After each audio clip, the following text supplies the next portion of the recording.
I can hear the sound of a heartbeat before it goes out.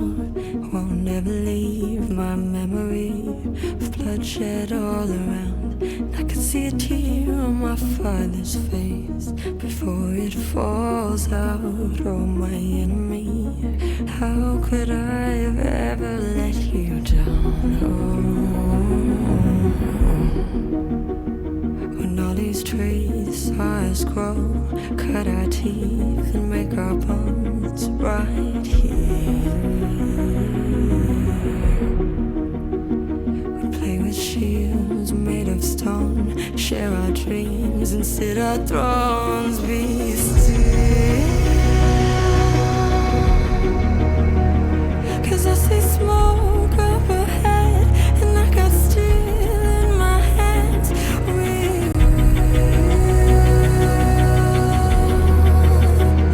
Return like warriors, I swear that we'll find glory up ahead. Tell me, where is my home? I don't recognize the faces anymore. No, where is my friend? The one I've known since I was only just a kid. I think it's time to say goodbye. Goodbye, goodbye. Goodbye, goodbye. Oh, it's time to say goodbye. Goodbye, goodbye. Goodbye, goodbye. Oh, it's time to say goodbye. Goodbye, goodbye. Goodbye, goodbye. Oh, it's time to say goodbye. Goodbye, goodbye. Goodbye, goodbye. Oh, is it time to say goodbye? Goodbye, goodbye. Goodbye, goodbye. Oh, it's time to say goodbye. Goodbye, goodbye. Goodbye, goodbye. Oh, it's time to say goodbye. Goodbye, goodbye. Goodbye, goodbye. Oh, it's time to say goodbye. Goodbye, goodbye. Goodbye,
hear my plea to the fallen, leave me to be with the broken one last time before I go. Hold the last burning ember, let us never surrender. May we rise up to the call for the glory and the fall. For the weak and the broken, for the lost and forsaken.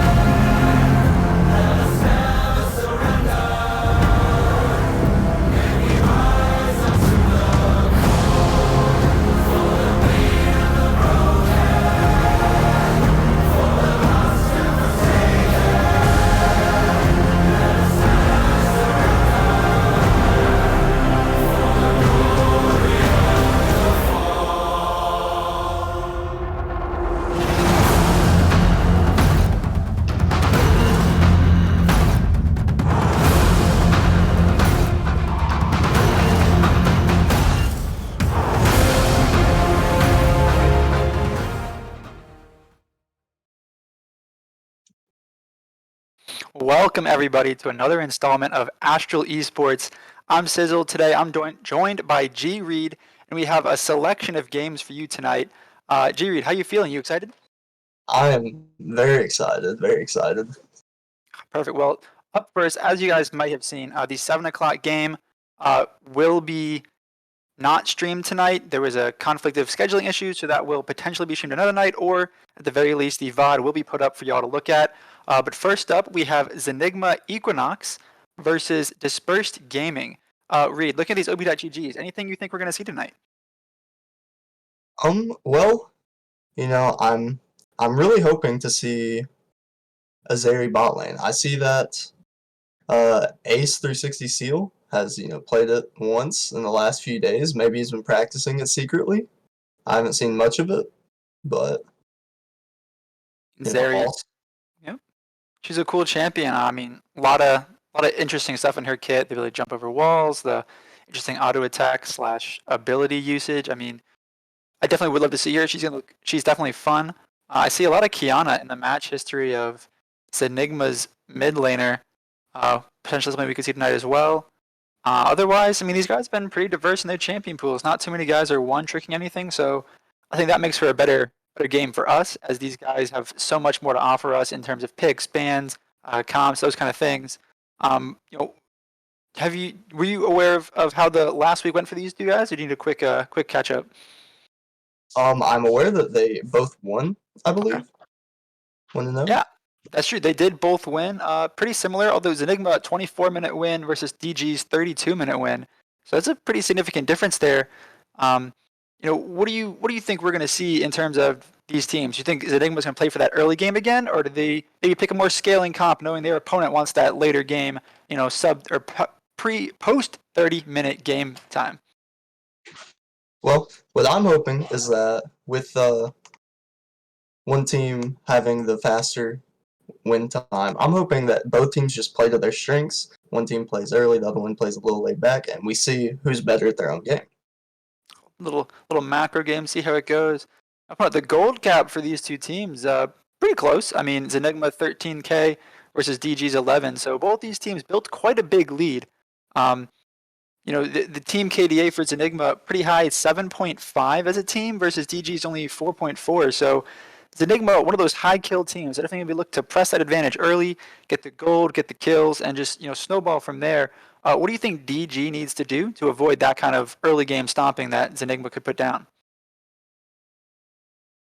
Well, I think that they just, need to know what they're playing for, know the champs they're playing, and just, you know, not necessarily play it safe, but don't take the 50-50 plays, Play the calculated game where you know you can build up the advantages and then just push on that.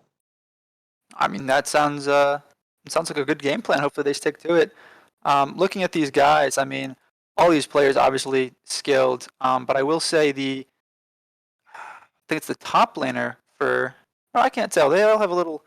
Their match histories don't all say what they play. Um, like some of them not opting to play support in that solo queue, which totally understandable.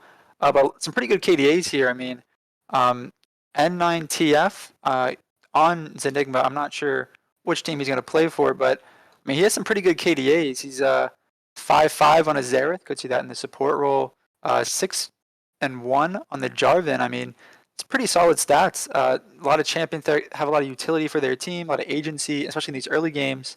It looks like we're going to right into ban phase. The LeBlanc coming out immediately from Zenigma. We'll see Hecarim. Looks like that's going to come out next from DG. So, I mean, good picks. The LeBlanc, obviously one of those lane bullies, those burst champions late game that can assassinate your carries. Hecarim not been locked yet, but should be here. But obviously a good champion. A couple builds you can go with him. You can go, Phase Rush and Chem Tank. You can go Manamune. There's just a lot for him. Obviously very strong. Always been pretty good. And that band does get locked in. And we'll see what Enigma opts to do.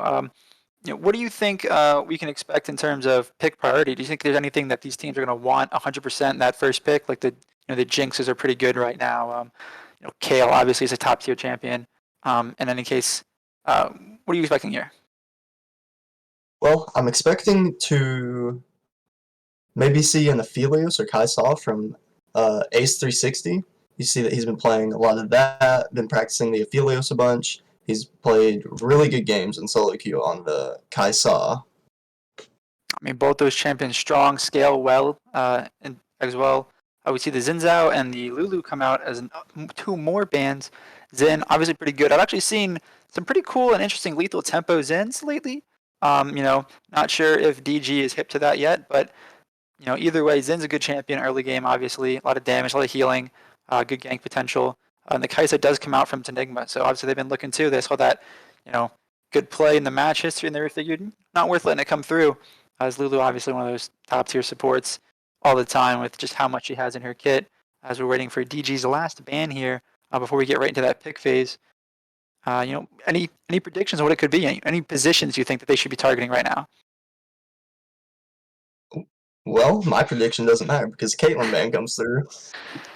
I mean, Caitlyn, pretty good ban. What position do you play, Reed? I don't think I'm aware of this. For my team in the Gold League, I play top lane. Top lane. Okay, so you can give me a lot of insight. I'm not too hip to top lane. I usually let those guys sit on an island by themselves. I see the Jink first pick there from Zenigma, so solid choice. Great hyperscaling traditional marksman. So, they're going to need to pick something to protect that. Obviously Lulu goes really well with it, but something like a Thresh could easily pair with it as well. Give her a little damage and a little boost in the laning phase in terms of getting those kills to help her scale. We'll see DG. I mean, I would like to see them pick jungle ADC here. I think that would be the smart play. Jungle obviously doesn't give away too much. You see the Zeri hover. You could be right. We might get to see a fun Zeri game today. That's what I'm hoping for. Oh, and Maybe it'll even be a Zeri top. Zeri top, is she viable top lane right now? I've seen her in solo queue top lane a few times, and it was not fun. Does not sound it. We do see the Zeri locked in though, and Rakan being hovered. Um, I'm not too sure. I know Zeri wants the benefit of shields. I don't know if she wants them for herself or if she wants them on the enemies because I know she steals shields. I haven't read her kit yet. As you can see, I'm not very invested, but we do see the Rakan picked in. So in the bot lane chosen by DG early. It's a risky play. You could, something like the Rakan Zeri is pretty mobile though, so they should be more or less safe outside of, like a Nautilus Zac support jungle duo from Enigma to get like all that chain to CC in. But these guys taking their times with their picks. None of these guys are rushing into anything crazy. I say as they almost immediately lock that Morgana in. But what do you think about the Jinx Morgana pairing? Do you like that combination?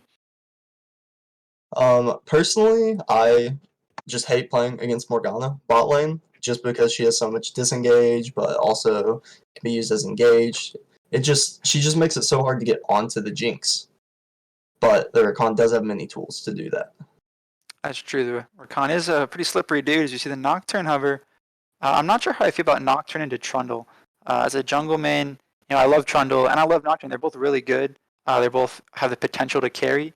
But in terms of dueling, if this Trundle wants to invade, he more or less can beat the heck out of Nocturne by himself. Let's get locked in though. So DG right now going for a pretty engage heavy comp. Rakan and Nocturne both want to move forward at the enemy. Enigma more than happy to kind of play this peel game. Obviously, you mentioned the Morgana makes it hard to get onto the carries. I mean, that kind of pick there with the binding and the ult, good counter engage or, peel when they do opt to go in, as we see. And Nivea could be coming out as a ban here for DG. And yep, there we go. Vlad immediately right back to it. So, I mean, do you think it's smart to pinch these mid pools? Do you think it's more important to pile the top lane in terms of second round bans like this? I think that not seeing the mid pool, just getting rid of those picks that are hyperscaling and Nivea has so much zone and objective control that you ult off one of the paths to dragon, wall off another one. Trundle can just solo the dragon while your team's sitting there in the face. It's a really good ban in my opinion. I see 4 mid lane bans, so everyone just ignoring top lane. So they don't really care about the solo bolos up there. Let them do what they want. All these bans are good. I mean, Malzahar and kind of has that same ability as Anivia, kind of just control an area pretty well, threatening you with the ult. Zed and Vlad obviously both do a lot of damage and scale quite well. Zed able to just assassinate carries. Something like Zed paired with Nocturne would be good. Nocturne ult, Zed goes in, and ADC is truly in a 1v1. You see that Kennen picked up here. What do you feel about Kennen in the top lane right now? Do you think he is good?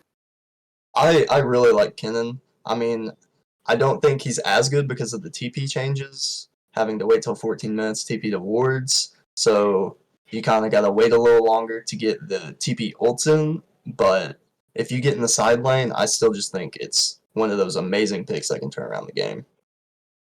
I mean, for sure, the ability there to just have that large AoE ult impact a map. Ornn picked up here from the top lane. So it's Enigma really coming to that traditional 5v5 comp, as it seems. Still waiting on that mid laner. But I would suspect probably one of those longer range mages, like a Xerath potentially, even like a Lux would pair well here. Still got high AP damage to really round out this comp. Obviously, Ornn and Morg do a little bit of magic themselves, but you still need that one big piece. Whereas DG missing their mid laner as well, but also missing a tank, as we see both Trundle and Ornn here pretty beefy from Zenigma, whereas DG opting for a much more skirmishy, mobile comp without the true front line to back things up. Okay, the Aurelia taken. Okay, on paper, we see both these comps now. Reed, which one are you going to give the nod to in terms of who won the draft, who has the better comp, and how they should play their comp to execute a win? Well, you see, I think that Zenigma's comp is going to be easier to play as it's more disengaged with the Ornn ult, Morgana Q. You've got a lot of things that can, keep your carries safe so they can continue to just output damage. Whereas Dispersed Gaming is just, it's a full-on go-in comp, between Irelia dashing in for stuns, Kennen E ult in, Nocturnes R, and the Rakan. So it's really just going to be up to whether Disperse can get onto the carries of Zenigma or if they can peel properly. I mean, that's a pretty fair assessment. Zenigma, they definitely have the lower floor in terms of their comp, just not demanding too much. It's a pretty standard press R comp, with the Ornn and the Trundle up front. Let Jinx and Victor just lay down that damage. DG definitely wants to look for those flanks or those quick picks. Obviously, they have plenty of tools to go in. I mean, Rakan, Nocturne, Kennen, and Aurelia can all do it pretty effectively, just moving forward with speed, with ults, dashes. But I think the big thing to watch is going to be the Zeri, how she positions herself in the fights and how she does this damage. Because you can correct me if I'm wrong, but I don't think she shreds tanks too well. She's much more of she's DPS, but she's not, when I say her build, it's like a Triforce into a Runins, which kind of lacks that true tank killing potential that you see someone like a Jinx who might pick up, a Kraken and LDR. Yeah, I haven't played against it too much. I just know that as a tank, Zeri is annoying. Not being able to get the shields off, so maybe they're playing towards that more so than just a tank killer and leaving that up to the Irelia or even the Kennen and Nocturne. I mean, that would make sense. I definitely think that Zigma needs to get something going early. I think DG has a great scaling snowbally comp. If they can get a couple early kills on the Nocturne and the Aurelia, I mean, they can just be a problem. I'm imagining this Aurelia is mid, unless it could be a flex. Kennen and Aurelia are both viable in the two solo lanes, so we could see those swapped around. But I would imagine the Aurelia goes mid. I think she has a better time bullying the Victor. And has the ability to solo kill him, especially before he's able to complete his crown. The damage and the healing she puts out, just Victor can't compare so early. I would love to see this Nocturne play for that. I mean, he needs to get someone ahead because I think it was that 15-minute mark where towers 1 and 2 are going down. We're at the second or third dragon, and DG doesn't have a significant lead. I think Enigma just too strong. I mean, their team scales immensely well with Victor, Jinx, and then obviously the Ornn extra gold and stats off of his forged items. I wanted to call them God Forged, but I don't think that's correct. They just have that scaling aspect, whereas DG, I don't think they scale too well. I mean, Nocturne kind of falls off more or less. Kennen does a lot, but they're very squishy. So the second question is, what do you think level 1 happens? I mean, we have a Morgana, great CC level 1. I mean, same, Rakan, Kennen, Aurelia, Nocturne can all do something level 1. Do you think we see any shenanigans or just a typical 5 point?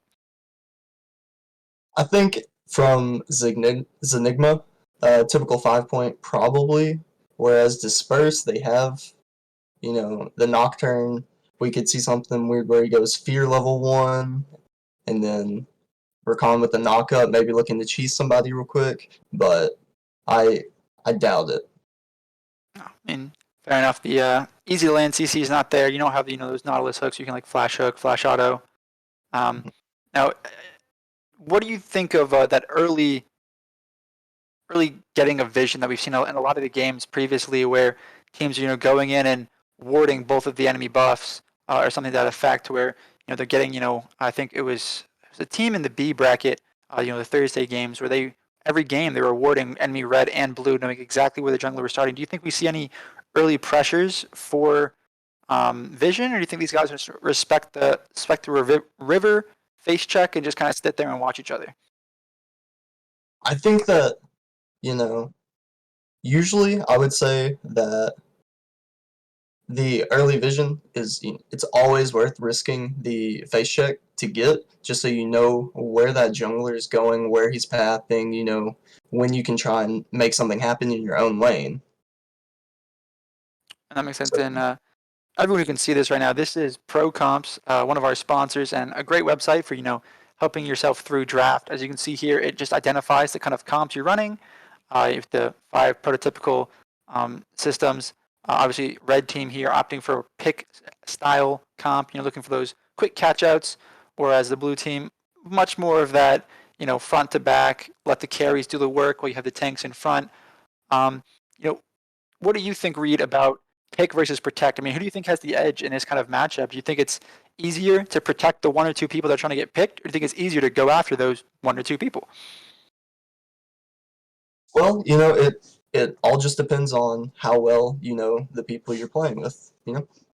Like in my games Friday, we had what we wanted to be a pick comp, but we just couldn't get on to the carries. So I think that the protection comp is the easier to play. You kind of sit back, wait for the enemy team to make a move, and then it's more reactive in that way. Whereas the pick comp, you have to go in, make the plays, take the risk. I mean, the proactivity is definitely a big aspect of the game. Here we can see lane insights, another benefit of pro comps, where it shows you which lane has the advantage. As you can see here, Ornn and Kennen pretty balanced against each other. It's gonna be very more focused on where the lane is as opposed to just an inherently easy to get gank. Um, you know, I don't like this thing where it says Nocturne counters Trundle. That's definitely not true in my opinion. I mean, 1v1, Trundle wins that pretty heavily. Post 6, Trundle has a less effective ult, especially considering there's no tanks on the enemy team. I mean, the closest you'll have is like the Rakan if he goes something like a Locket. But if he goes, Shorelia is less tanky, more health. Trundle's not going to have a great target. He can ult the Aurelia, get those extra stats. But Nocturne being able to blind everybody for a long period of time and just go towards that backline immediately, definitely having the advantage in that aspect. What do you think about this mid lane? The Victor into Aurelia. Obviously, the Victor with the wave clear, but do you think Aurelia, with her lane bully kind of attitude, she get that prio mid and maybe roam around and affect the other lanes pretty well? Or I think, it all just depends on how well Victor is able to poke out with his wave clear.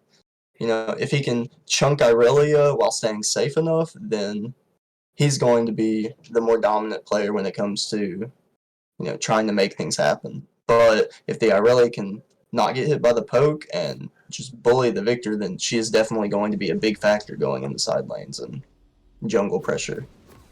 I said jungle pressure, obviously, always a big aspect of the game. One of the more important roles in the game, followed closely by support, just to be able to roam around, control vision, objectives. I think it's be interesting to see what these junglers opt to do in terms of where they want to start. As we see, it looks like we saw a brief glimpse of it, but we're in game. And DG opting for the 5-man run bot lane, so we could see some level 1 shenanigans. Like you said that these guys shouldn't really look for that level 1, but here they are. And they could meet up with the Morgana. I don't think she saw them. Drops the ward. Kennen's going to walk forward. Looking a little quick poke, a little auto attack, and it's like an airy start from the Kennen. So a little damage and ward trading, but otherwise these guys are just going to back up, We see pings towards that red side, potentially some movement of the vision here as Ornn is stepping forward in that river.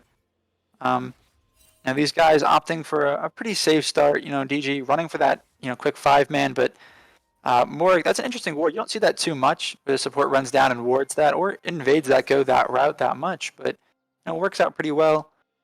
So as a top laner, what do you feel is the biggest change to TP? Are you guys still trying to sit top lane and just wait out that TP, or are you trying to get that wave prio and then also move around the map? Like what's the biggest change for them taking away that early TP option for you guys? Well, personally, I like playing a bunch of split pushing top laners where I can build my own objective, try to pull others for 1v2s. So the TP changes haven't affected me that much, besides, very rarely when I would TP into team fights or into side lanes trying to gank. Okay, that makes sense. Now here, obviously, we're just gonna see some pretty basic level ones. I don't think we'll see anything too exciting. So, do you play much of Ornn or Kennen at all? I do play Ornn. I have not played Kennen. Okay, how does Ornn do? If Kennen does opt to do that, Kennen, like with that great ultimate, obviously wants the team fight when available. But generally, it's like a TP flank or a nice Roman behind. She's not gonna walk right towards you. Who would you give the edge to in terms of if it comes down to the two of them split pushing? Who do you think is gonna have the better time of getting prio, getting objectives between those two champions? Well, Kennen is a ranged champion, so obviously that's going to make it harder for Ornn to land his poke, land his bellowing breath to get the big hits onto the Kennen. So just from that alone, I would really give the benefit to Kennen until Ornn gets, 1-2 items and gets really tanky. Makes sense. Morg walking up, misses the blunt, the straight up binding, but Trundle, great pillars, the exhaust come down. He's going to walk up, hit some people a little bit, but he's going to walk under tower, a little greedy there. Morg, with the first blood, the edge of Q. Beautiful. Fortunate the cooldown comes back just in time. I was worried for that Trundle. I thought he might have bitten off a little more than he could chew and gets punished for it, but nope, he's able to get out, and Morg is going to take the first blood. So nice little bonus there for Zenigma. Good start to the game. Gets that first blood in the bot lane, and Morg, she's not like something like a Rakan. He's a good champion, but he's not going to build too much damage and be very supportish. Morgana could opt for that, Leandries, and do plenty of damage of her own. So being able to scale up early, obviously great for her. Is Trundle back mid lane already, but Aurelia, very easy to get around. But she's going to hit by the pillar and smacked up a bit. Now the W comes out from Victor, but not going to hit. Trundle, another tower shot, but he will be okay. And I mean, it's Trundle pretty good on the gank so far. I mean, I would say that's 2 successful ganks in a row. I'm getting first blood bot lane as well as 2 summoners, and then going mid. And you don't get a summoner or anything out of the Aurelia, but you make her pretty low. I mean, Victor full health, Aurelia below half. So if you can land some more poke and Trundle gets a nice comeback around, you can easily find a kill or at least a summoner here. We do see double TPs from DG though, and we see the exhaust from the Victor. What do you think about? As you see, potentially 2-man ganks here. Trundle just waiting on the wings, walking up to look for the Aurelia.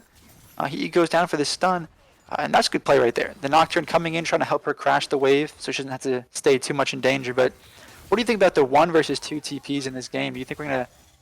Ooh, Kennen looking to trade. I don't think it's gonna happen. Anything. Yep. So.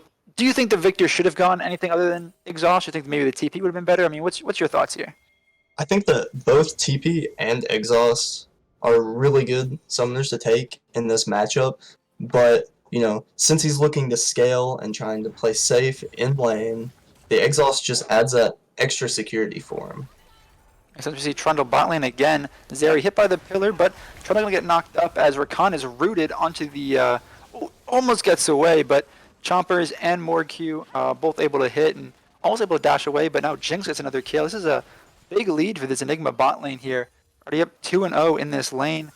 Jinx sitting quite pretty, up a little bit of farm, and should be able to crash a wave here pretty effectively as Aurelia going in on the Victor, getting some good trading down. Wins the trade pretty well, doing more than enough damage, but goes back in and takes a lot more unnecessarily. We see Kennen crashing a massive wave here. Reed, what is your take on these building waves here with this Ornn? Is it smart for him to try to get this, or does he have to respect that the Kennen's going to poke him whenever he walks up for the minions? You kind of just sit back and let it die, and you don't really risk your life for these minions. I mean, obviously, Kennan's going to be looking to poke no matter what he does, right? So it's either you sit back, you lose XP, and let the Kennen build an even bigger lead, which actually they're even in CS now. We see Dragon taken here. Binding lands into Nocturne, and Rakan going in gets the knock-up on to Trundle. Aurelia roaming down. Mort could be caught here in the pit as Nocturne is on the Jinx. Nocturne gonna get the fear to go down here, but Trundle's on the Nocturne as well, forcing him to walk back. Jinx, not able to get the reset off the Nocturne as Aurelia goes back in. She's already got the Morgue. She flashes forward, trying to get the Jinx here too. Needs one more auto. Will she find it? She does. That's 2 kills for the Aurelia as the TP coming out here from Ornn, it looks like, to maybe curious about that TP. I don't know if his goal was maybe like try to save the Jinx on a dive, but obviously now his summoner gone, and DG back to even in kills and actually gets themselves a slight gold lead despite being down the Drake. This is pretty interesting early game. I mean, you've gotten a lot of action. A Drake already, 4 kills. I mean, almost a kill every 2 minutes, give or take, as we're going to try to hold this wave, but Rakan not going to let. That's a massive wave that Jinx should be able to catch most of, actually, as she's walking back to lane now. So what are you seeing so far? What do you think is going well for these teams, or what do you think they need to, up the pressure, maybe get themselves out from this pretty close game that we see with not even a 500 gold lead? Well, the biggest thing that I see right now is where the kills are, For Zenigma, you've got 1 kill on the Jinx, which is where you want it, but also 1 kill on the Morgana. You just have to think that gold is going to be better suited for the Jinx. You want to get her ahead so you can get more damage. Whereas the kills for DG, both are on Aurelia, who is going to be strong going into this. She's going to be able to get on the backline no matter what. And so it's not something you'd like from Zenigma.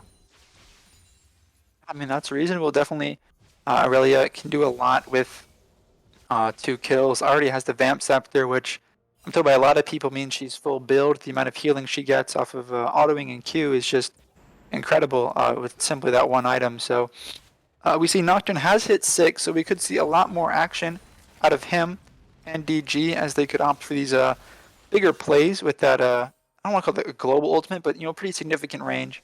From Raptor Pit, he can get about midway into mid lane. So opens up a lot of gank opportunities, similar to how Zac can, fly over walls and hit you from angles you don't really expect. Would you like to see him use that ult and kind of just try to snowball this Aurelia more? Or does he need to maybe help out his bot lane and try to get this Jinx, out from beating up on her bot lane? At this point, if I were playing the Nocturne, I would look at this Aurelia being 2-0, seeing how much pressure she's had in lane, and say, okay, you're the one that's going to be able to get on these carries. I need to get you as ahead as possible. Okay, makes sense. We see Zenigma moving to this Herald, starting it up and trying to catch up the Aurelia, actually. They're going on her. Ornn ult coming down, and it's going to hit. The Jinx rocket goes wide, but she does get the shutdown on Aurelia regardless. This team going to be able to secure the Herald pretty free here. I mean, it's a great pickup in that fight. Jinx getting another kill and the shutdown as well that was on Aurelia, as well as getting the Herald. It's a big bonus for them as they're going to lose some Plating's bot lane to a very massive wave. Nocturne going to cancel some backs and actually doing good damage with that Q. Nocturne opting actually for, it looks like a Stride Breaker or a Gore Drinker build. Going in with his ult and just blowing up the Morgana. Backing on a ward. This is why you don't back on wards, kids. Very dangerous, especially something like a Nocturne in the game. I mean, are you at all familiar with the Nocturne? Do you care for the Stride Breaker build, or not so much? I haven't played him recently, but I prefer the more lethality build. Makes sense. Rakan forced to flash away. Jinx needs one more auto to get him, and Trundle actually gets him, probably from the ultimate ticking. Jinx gonna get a second kill here. Yep, she gets another one. So 2 more kills for Zen. DG doing their best to find a couple kills, but very quickly Zen is showing that they don't really care. You get 1 or 2 kills here, we're gonna get more across the board. Jinx gonna try to get a couple platings at least here. Nocturne gonna try to hold this wave, but risky for him to step up as Jinx does eat a tower shot. The fear coming down from the Nocturne, but Black Shield coming out from the Morgue. They're going to actually drop the Herald. They're just trying to take the tower outright as Aurelia's going on the Victor. Gets exhausted under tower, forced to dash away. Gravity Field coming down, but Rakan's here now. TP coming in from the Kennen to try to keep these guys off the tower and keep it alive. The Jinx Rocket goes in. They're going to get out pretty safely here, but I mean, it's a good play. Forcing the TP out of Kennen, threatening the tower take so early, especially for the Jinx.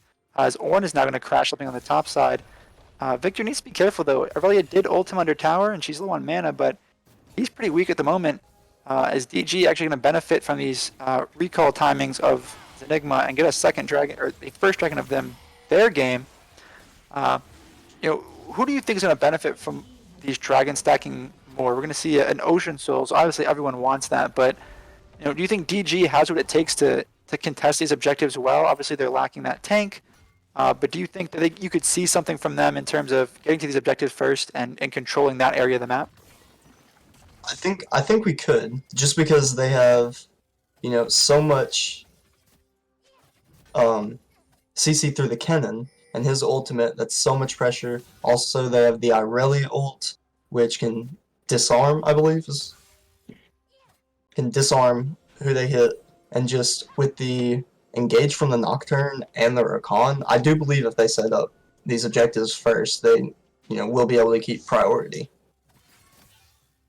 I mean, makes sense. Pretty they do have I wouldn't want to walk into that kind of comp. Just the amount of damage they can do. As you see, Victor walking up here with the Kennen. Ornn gonna ult, looking for the damage. It's Rakan's gonna go in the bot lane, get action all over. Hits the knock up on Morg, but Jinx is gonna do so much damage. Almost has a full item already. He's just gonna run down. His Nocturne ulting topside actually benefits the Zeri, as Jinx is unable to see her for a moment. Zeri forced to flash away, but does get away. But likely gonna lose this tower as Jinx just doing so much damage already. Just action across the map. We see Nocturne has finished his Stride Breaker. Actually the first person to finish a Mythic this game. A little curious as Jinx, 4-1, definitely has the gold for it, but probably just sitting on it. Nocturne going to run into this Aurelia here, or Trundle rather. Ulcer actually gets stunned. Pillar is great, forces to flash. He's going to flash forward actually. He's looking for the damage, and Victor's actually come claim the kill. Big play there from the Trundle. Great catch, and amazing that Victor's actually able to be the one to catch it and get the money for it. I definitely want to get him scaling up as quickly as possible. What do you think about the Jinx with the Gale Force this game? You think that's a good buy, or should he have gone maybe the Kraken or even the Shield Bow here? Well, considering that the composition from DG doesn't have really any true tanks, I think that the Gale Force, is a very good pick. It gives you that more mobility. It gives you, and it's still just the flat-out mythic. So I don't think she needs the Kraken Slayer. Okay. I mean, my thought process at least is that, Kraken, yeah, it's good on tanks, but it's good to just give you good base damage anyway. And Gale Force is nice, and I could see it for, wanting to dash away from someone like the Nocturne or the Kennen, but they have so many avenues. If Nocturne ults on you and you dash away, okay, now Rakan's going to come after you, or now Kennen's going to come after you, or even the Aurelia. I just feel like you get one reset, and you got to hope that that one's enough, because otherwise they have plenty else to come at you with. Even like the Shield Bow, preventing that burst would be, I think, maybe a little bit more beneficial.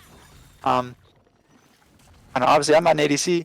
The closest thing to ADC that I play is Kindred in the jungle. And I build all 3 mythics on her, and I just change it up for fun each game. We see a lot of vision control coming around this Herald, which will be spawning up in about 40 seconds.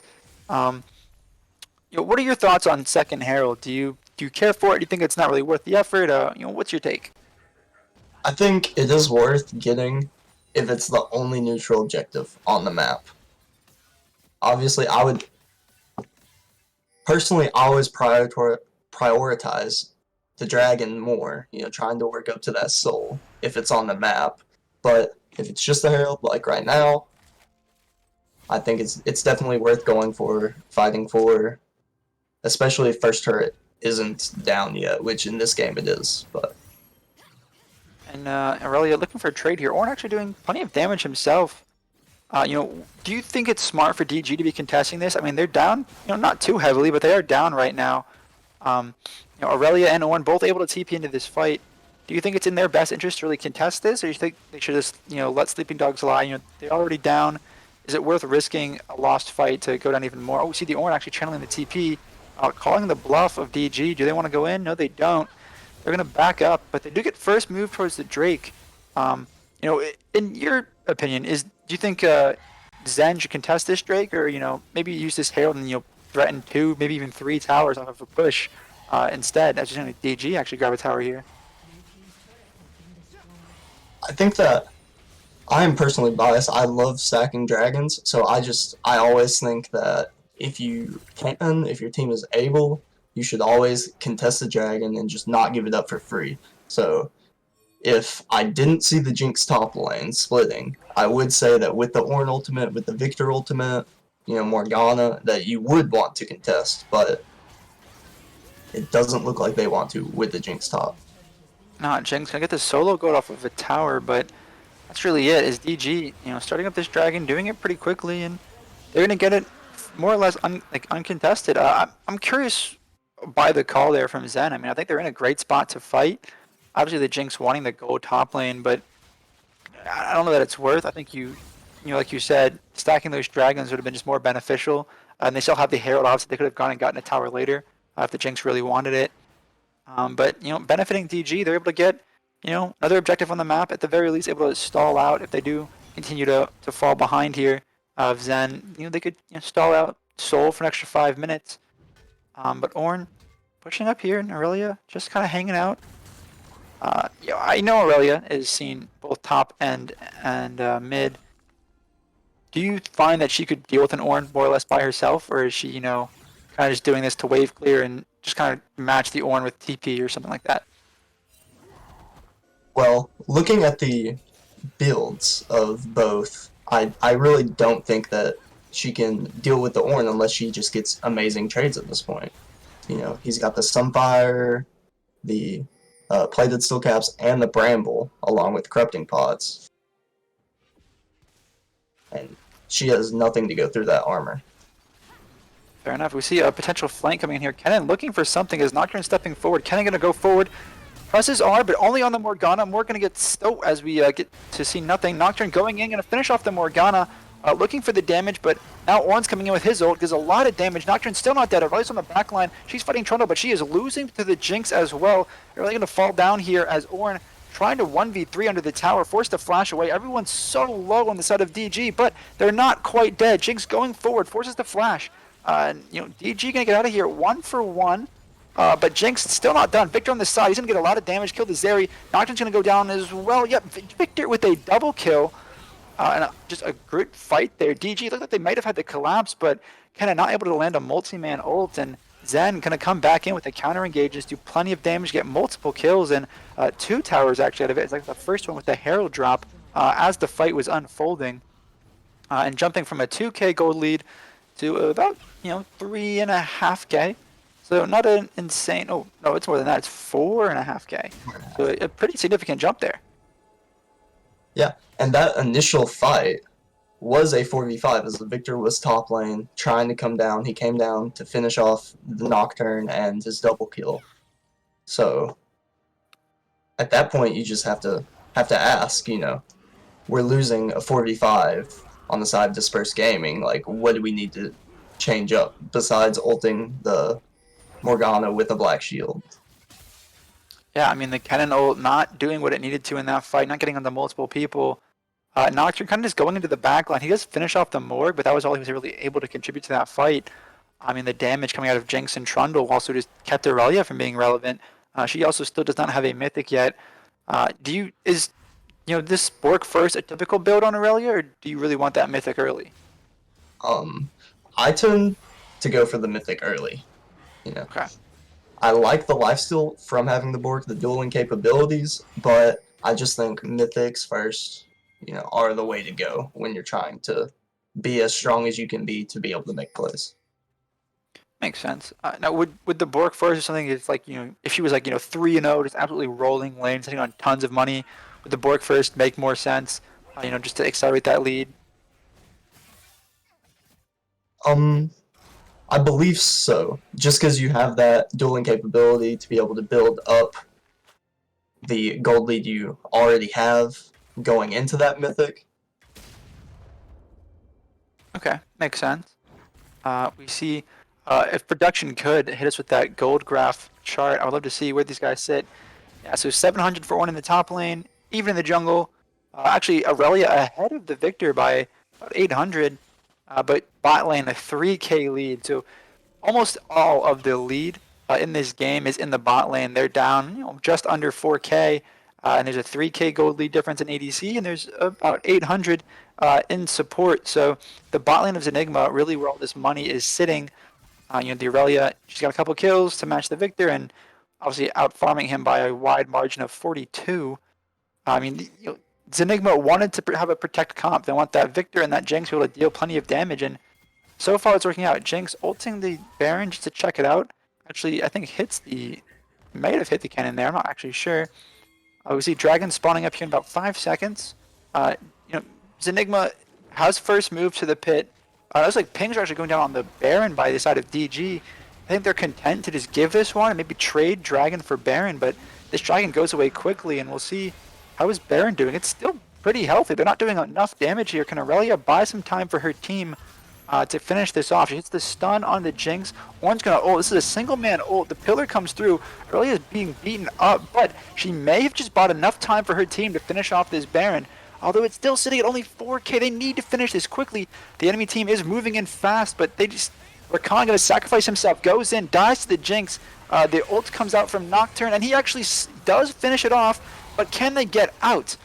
Victor he actually flashes into the pit for whatever reason, and Zeri and Kennen look like they're gonna get away. So risky play there. What do you think, Reed? Worth or no? I don't think so at all. You trade the Dragon for the Baron. Sure, you're even on Dragons now, but your team doesn't buy you enough time, so it just comes down to a 50-50 coin flip. So there's just so much that could go wrong with that decision making and that play right there that there's no way in my head that it's worth. Makes sense. I mean, the gold lead doesn't get changed really at all, but a decent amount of money going on to the side of Jinx, getting a couple more kills. And like you said, they got the Baron, but they aren't really in a position to push with it. I mean, they're down many kills. They have gotten the one tower mid, but it looks like she could be cut out here. Hits the stun on Trundle. He's going to walk forward. Gets the chomp down. We see a TP being channeled by the Ornn. Aurelia flashes away. Nocturne is here trying to help her get Aurelia out, but Kenneth's actually on the flank, but her team's nowhere to be seen. She had a great flank there, but her team not willing to fully commit back into it. Does Kennen ults, flashes forward, gets the two-man stun. Victor actually doesn't get stunned there as the Ornn ult comes down. Gonna hit, nope, Nocturne actually spell shields it to get away. Aurelia misses the stun. Nocturne gets hit by the pillar. Jinx ult landing on top. Trundle trying to run down this Nocturne, but he keeps getting away. The shields and peel from the Rakan do get him out as Zeri continues to split in the top half of the map. She should have Barons. This is actually a good split for her. Her team obviously losing the Kennen, not ideal, but will also lose a tower here in the bot side of the map. But Zeri split pushing pretty effectively as Trundle running forward, trying to find the Rakan. Pillar comes through, the damage is up, knocks up the Trundle, but does dash back to his team. Jinx doing plenty of damage, but needing some tower shots, down to half health now. DG able to hold the base, more or less. Zeri continuing her split top, actually gets 2 full towers out of this. Good money on her. I'm sure that helps her catch up with 2 solo local XP, but good play, I think. What do you say, Reed? I think that play is definitely more Zenigma sided. Just showing their strength, getting the Baron off of the Kennen. I mean, definitely taking away that Baron option as Jinx moving forward, flashes forward to finish off the Nocturne. Nice idea to ult by him, but not able to have the damage as Rakan tries to ult to get away, but Trundle behind the pit. Even if he gets away, he doesn't. Double kill for the Jinx. And this could actually be the game. The pushing power of this team is insane. The Nocturne and Rakan are gone. Victor moving up, getting some poking on the Aurelia. Just starting to chip down this tower. The wave is here. They have 2 now. Jinx, obviously one of the better ADCs at destroying these towers, especially with the hyper she gets from the first thing. Getting the tower, able to turn that into kills or even an inhibitor. We see just 2-3 right now from Zenigma. Good pushing. A lot of priority in terms of just getting multiple lanes shoved in, multiple objectives. The tower 1 almost down as Ornn and Trundle trying to knock down another, but here comes the team. missed knockup by the Rakan. The Jinx comes down, but doesn't do that much damage. Orn gets a 3-man knockup as Victor with the massive damage on his ult. Kennen with a great ult, but there's no one to follow up. They're all dead. Kennen forced to run away. Aurelia trying to do some damage. Is she going to finish off the Victor? No, she doesn't. Victor able to get out with 1 HP as Orn stepping forward, trying to tank the tower here. Pings down to the mid lane tower. This team wants to finish off the push. That tower with nothing left on it. Dragon up in 40 seconds, but 2 towers at least are going to fall in DG's base. And Trundle might just look for an inhibitor. He's out of mana, so he's just going to rely on auto attacks as Kennen shows up. Going to just scare him off. Needs to reset, but they do get 2 towers. So the base is cracked open now. DG, they're in a bad spot. Down now 6k gold. And during that fight, we really saw how many tools DG does have to engage. You know, they use their con, E, and not the R, I believe. His R's back up. Getting the flashes from, I believe, 3 members while they were pushing that top inhib tower. And then the Kennen and the Aurelia both coming in, actually getting on the members they needed to get on, almost getting the victor. I mean, we saw that Kennen ultimate doing good work with multiple stuns and damage, but everyone else was already dead from the Victor burst. There was just nothing left to do. Is Enigma going to grab their 3rd Drake of the game? They could have been on Soul. There was that one point where they just gave away the dragon, or rather refused to contest it. But Soul Point, very much in the driver's seat with a wide open base on the side of DG with Baron only 52 seconds away. These guys, I think they're just going to look for that mid-top shove, pressure these inhibs. Nocturne gets hit by the pillar. Trundle running him down. Trundle running away from the fear, even with the black shield on him. Big curious there. Definitely could have chased it down had he so chose. But I guess just backing up, trying to group with his team to press these. As Kennen coming in, it's great flank. Nocturne ults and Kennen ults, and the Jinx is going to go down. Shut down. Nocturne does fall as a matter of fact, but Kennen's going to go down too. A lot of damage here. The engage was great, but there's not enough follow-up. Here comes Aurelia doing many bits of damage, but Victor going to finish her off. Zeri trying to kite, but forced to flash away and just run for the hills, and that could be game. 4 members of DG dead.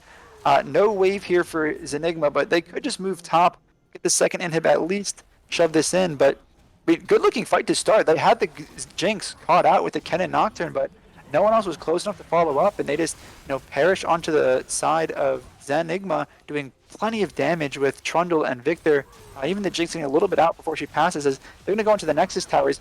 People are coming back up. Here comes Rakan. He's back up now. Nocturne is as well, but no ults for them. They're just going to have to rock this out. Both towers do go down, though, so Zenigma in a great spot. 2 down inhibs, no Nexus towers. DG in a very, very precarious position. Yeah, they really are. Being down about 7k gold, and then just the enormous amount of kills on the side of Zenigma carries. You're so far behind on the carries that there's just not much you can do. They took about the best engage they could find at the time, being onto that Jinx, and the play just still not working out for them. Yeah, no, I mean, pick on what you thought was the carry, and then it turns out, everyone else is scaled up. Victor doing plenty of damage, Trundle doing plenty, both of them on 2 items. And Zenigma probably could just brute force an end if they wanted to, but they're going to opt to try to grab this Baron just to put things beyond the shadow of a doubt. Plenty of damage. They'll be able to take this pretty easily. Aurelia splitting bot. Bounties are up for DG, but if they can claim one of them bot lane, I don't think it's going to be enough. It'll be too little too late. Kennen looking for the flank, going forward, presses R, so does Nocturne, but only Orn's going to get hit. Kennen is dead, and Nocturne's going to die right after him. And that's 2 dead as the bounty is claimed bot lane by Aurelia, but Baron goes down. Jinx doing mad amounts of damage as TP from Ornn comes in behind, knocks up the Rakan, sets it up beautifully for the Jinx ult as she is running down the Zeri. The W does hit, but the flash forward, the damage, Jinx is going to have more than enough to finish this off, and that's going to be game for Zenigma. Aurelia, the 1v5, is she able to do it? Jinx has a triple, but they're just ignoring Aurelia, going right for the base. They want to kill her. Jinx wants that quad and will get it. The ace for Zenigma, and that's just going to be game. Nexus is going to fall here, and good game for Zenigma. Decisive victory. Yes, very decisive.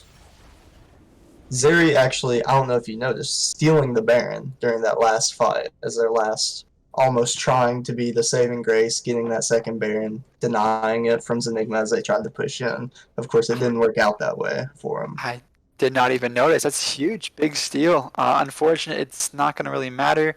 And her team does end up losing. But hey, it's a nice little ego thing. You can say, hey, I stole the Baron. I'm like that. But big win for Zenigma. Able to go up to 2-0 now. Is DG going to drop to 1-1 on the season? And where did you think things went wrong for DG? Like, what do you think was the turning point? Well, as soon as the bot lane for Zenigma got 2 kills ahead, one on the Jinx, and they were just, steadily farming. Plays weren't being made onto the Victor to keep him down and kind of not let him scale up as effectively as he wanted.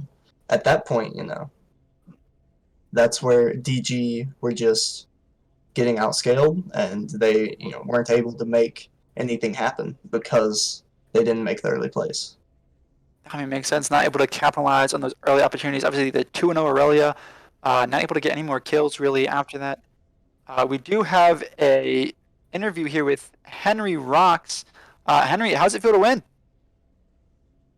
Feels really great. Honestly, more happy about how my team played, especially from the comparison of week 1. I think we probably ended the game faster than we did our first game. So yeah, I was really happy with our macro and every single person on the team. We also had a substitute mid laner, by the way. I don't know if you guys noticed, and he played really, really, really well.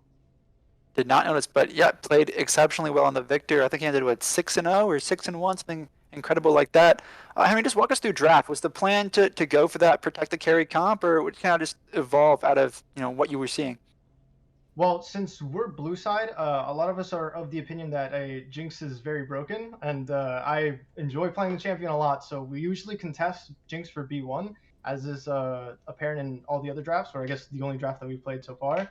And yeah, as soon as we get Jinx, then yeah, we just try to build around the Jinx, I guess. Yeah, protect the carry comp, and just try to scale. Just try not to lose early game, and whatever happens, happens. And just so happened that this game, that early game, they kind of made a lot of mistakes, so it made our scaling a lot faster. And yeah, we were just trying to close out the game as fast as we could.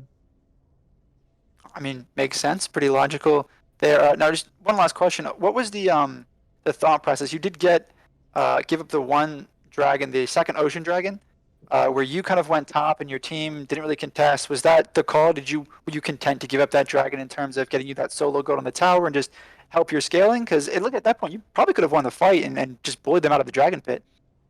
Yeah, so DG actually did a really good job of setting up their tempo to be at that dragon, I think 35 to 40 seconds before we were there. And I was top lane, like just starting my recall. And as we know, it takes like about 30 seconds to get from base to dragon, 8 seconds to recall. So I was doing the math and I realized that if we went to dragon, we probably would have just watched them finish it, when I could have just solo finished top tier 1 turret. Since we knew all 5 of them were down there, I was in no danger. And we just decided to go for that play since we were already ahead early game. Maybe if we weren't so far ahead, we would have tried to contest. But the way we see it, we have an insanely hard scaling comp, so we don't really care about 1 or 2 dragons here or there. I mean, smart play, makes sense. Pretty logical there. And of course, the last question, as I'm sure you've heard, what's your favorite color? Yes, purple, honestly. Purple. Okay, I Yeah, can respect that. Also, my favorite That's the color. only answer. yeah, the color of the team, color of my favorite Jinx skin, probably 'cause Jinx, color of stream, everything. Purple just looks so good. Perfect. There you go. Well, Henry, thank you so much for coming in, and congratulations on your win, man. Looked great. Yeah, thanks for having me, guys. It was really fun, and I hope that we can even show you a better performance our third game. Looking forward to it, man. Have a good one. Yeah, see you. All right, everybody. That was Henry, ADC for Zenigma Gaming. And next up for y'all, we will have Blue Phoenix Gaming versus Astral Fiction. Stay tuned, and we'll see y'all in a few minutes.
laser in the cut just like a razor. Murder business, world my blazer. I got all the boys on me. I got all the lines on ring. Knocking dead, turning heads. I got all the eyes on me.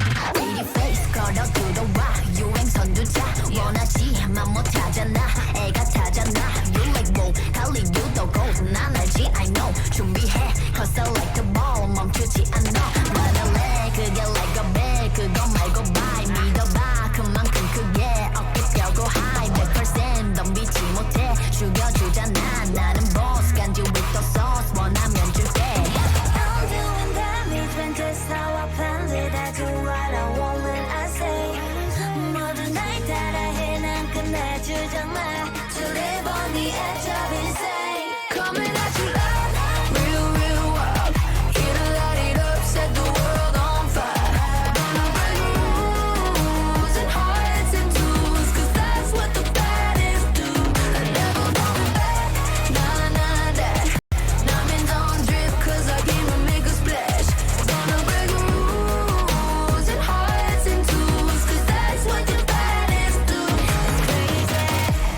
Sorry for the bad news, sorry I'm so bad. Only took a minute for me to get what you had. Sorry for the bad news, know it makes you sad. There for a minute, baby, you should pack your Way that I bags. look should be breaking the law. If I don't got it, I take what I want. My circle small like a round of applause. You know that I love the sound of applause. You know I mean everything that I say. When you see me coming, get out of the way. Back in the sleigh, back and I'm better and ready to stay. I'm doing damage when just how I planned it. I do what I want when I say. 모든 날 따라해 난 끝내주잖아. To live on the edge of insane. It's crazy. Sorry, not sorry for being the best. 언제든지 내가 좀 mad. Look at the gold, all on my chest. Look at the gold, call it a flex. Everybody, panic. Hold on. I'm about to say something really cool. 3, 41, 9, and lift off!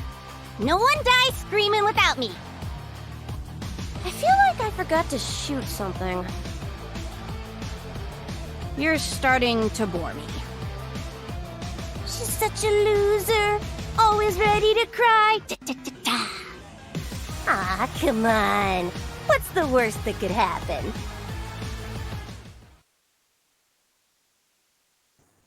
And what is up, everybody? Welcome back to another great night here at Astral eSports, as me and my boy Chalfus here are going to take over for Sizzle and G Reed. How are you doing tonight, Chalfus? Doing pretty good. I mean, you're looking good yourself right there. Yeah, man. You know, that's the bad part. You know, I had to go to the gym a little bit, hit the weights a little bit. I mean, not as best as I usually am, but hey, you know, I think it's working for me. Sounds good, you know. Do you know who we're playing against, or the teams that are playing against today? So tonight? tonight is actually going to be a BPG, Blue Phoenix Gaming, versus Astral Affliction. So I'm actually excited for this game tonight, actually. All right, I'm ready to see who these teams are and ready to see how they play. So a little bit of backdrop on both of these teams. Both of these teams. So Astral Affliction is a team that how do you say, it is an org-owned team. Mhm. The BPG, they actually were the runner-ups last year in our finals and lost to CKC. Alrighty. I'm taking a look at the stats here. You know, from the previous game, going like 11-2-10 and like 7-1-2. Like, oh my gosh, this team performed well that day. Yeah, they both did. And I mean, honestly, Astral Affliction, they, you know, they've been kind of working a lot. They've been building up a lot this year. They've went through a whole bunch of changes, added some new players, kept a lot of the old ones. And I mean, honestly, they are a force to be reckoned with. And BPG, they've came back ready to fight, ready to just, you know, show a statement that this team can make it to the finals. They've got to represent for Astral, as all these teams have been playing very well all these seasons so far. That sounds good. I'm ready to see them and see how they play. How do you think about the Blue Phoenix Gaming for you? Honestly, we scrimmed against BPG, and you know, they're still a team to be reckoned with. Punda is still one of my favorite mid laners. He's still awesome. I just love watching Punda play, and you know what? He's really, really good at what he does. So I'm happy to just kind of watch him again, and hopefully, I know he had a bad game the first night, but hopefully he comes back, gets off the Yasuo, and he plays what I know he can do. Alrighty, well, ready to see when they go. Do you know when draft starts? Draft should start in a bit. We're trying to get production right. So as soon as Awesome. production gets good, so right now we're just gonna kind of chill out and just hang out, man. I mean, how are you feeling so far about being in the league? Your team's playing, you guys are doing pretty well. How are you feeling? Being a part of this. Dude, I was so excited when I played that game. Jumping in, our mid jungle was like nutting off on every single like team fight. I was just going in and diving in and flashing that mastery as you were commentating on there. So I was really happy that we got that win on that Friday. I'm glad you guys did play well, and like I said, it was an honor to cast you guys' games. It was always fun, and like I said, I definitely enjoy that. So you know what? I'm really happy that you are here helping out in the caster booth. How are you and your team feeling right now? Being as you guys were kind of nervous, how are you guys feeling right now? We're feeling a lot better now after that game. We're like our morale's high. We were like ready to go in for like another game for like this week. So hopefully we'll do well in that next game. Okay, awesome. And I've been reading Twitch chat just a little bit. So just to let you guys know, Pub Subs was scheduled for the 7 o'clock game, Hmm. but however, Pub Subs did have to reschedule with the other team to play at 10 o'clock, which is scheduled for another team. So that is the only reason why we're not streaming Pub Subs. So no, they will be streamed Thursday before the game of week 3 on B. So, with that being said, we are gonna be heading into draft shortly as soon as we get everything get the go ahead. You know what? I'm actually ready for tonight's games, man. Because honestly, I was ready to cast Pud Sub's game as usual. My buddy Trev is up there, and honestly, last week Pub Subs it was just unbearable to watch. The Callista, no, the Callista was not Yeah, really good. I feel like Pub Subs definitely needs to step up this week, and I hope that they do better. for sure. Zanema did take that game pretty hard in that last game. So hopefully we'll see that how PubSub will step it up that next game. Looks like we're gonna go ahead and we're gonna jump straight into draft. So as Blue Phoenix go ahead and we see the Karma band and we see the Hecarim, two strong bands. Karma right now has been super strong in lane as far as like in the dual lanes, and I am surprised that they first banned her. I mean, I am. She's not.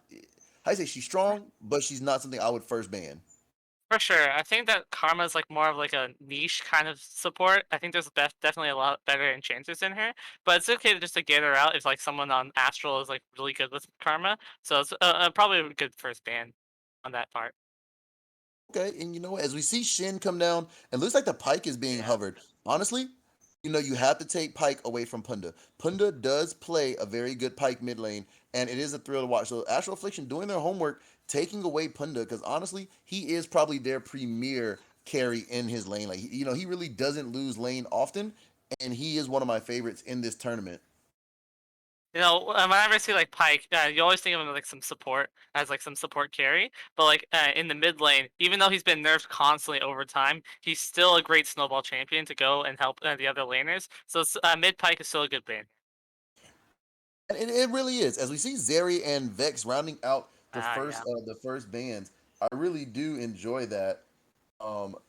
Vex, if you can, oh, the Miles of Heart being hovered. Now, if Punda plays the Miles, which is might be a little play on me, I'm hoping he does because Punda's Miles is actually somewhat on par with mine. I don't know if they're just gonna troll me here for a second because they know that I would love to see Punda play it. Any team that plays Miles has my bets 100%. Oh, and they're gonna go Uh, with the ADC. but hovering something else, going for the Felios. Malzahar is a very good control mage. And one ult, and that takes out an entire team. Some people just have to get that 1,300 gold tax, but an Aphelios pick here, very strong. Ready to see how he does on that.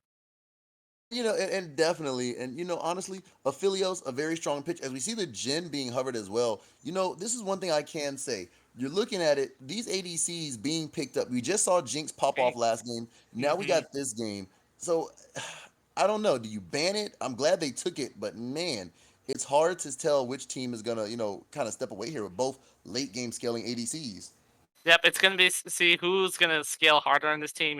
Maybe how Aphelios is gonna do his guns priorities. We'll see how they play around that, and see how Jinx will just one shot the enemy team with their rockets. So either or, we'll see how it plays out. Okay, as we see the Viego and the Xin Zhao, looks like they're going straight for the jungles and a Thresh. I mean, I Ooh, don't know, man. These comps are looking almost identical with just different champions. for I don't sure. know. I think the engaged thresh here is very good here, since you need to like get that Jinx hook. And you need to see shut her down as fast as you can because you can't let her scale. But it looks like a Rakan here as well. Both can do very well in that situation. And you're definitely right. And that's the main thing I'm kind of Ooh, scared of as we see the Lulu popping out as well. Ooh, shields for days. You know, if healing cut doesn't come through here, man, are you just trolling at this point? that's true. Lulu's a very good counter against engaged supports. If she ults onto your ADC when you're engaging on her, it's very hard to like stick onto Jinx. So very good pick here for Lulu.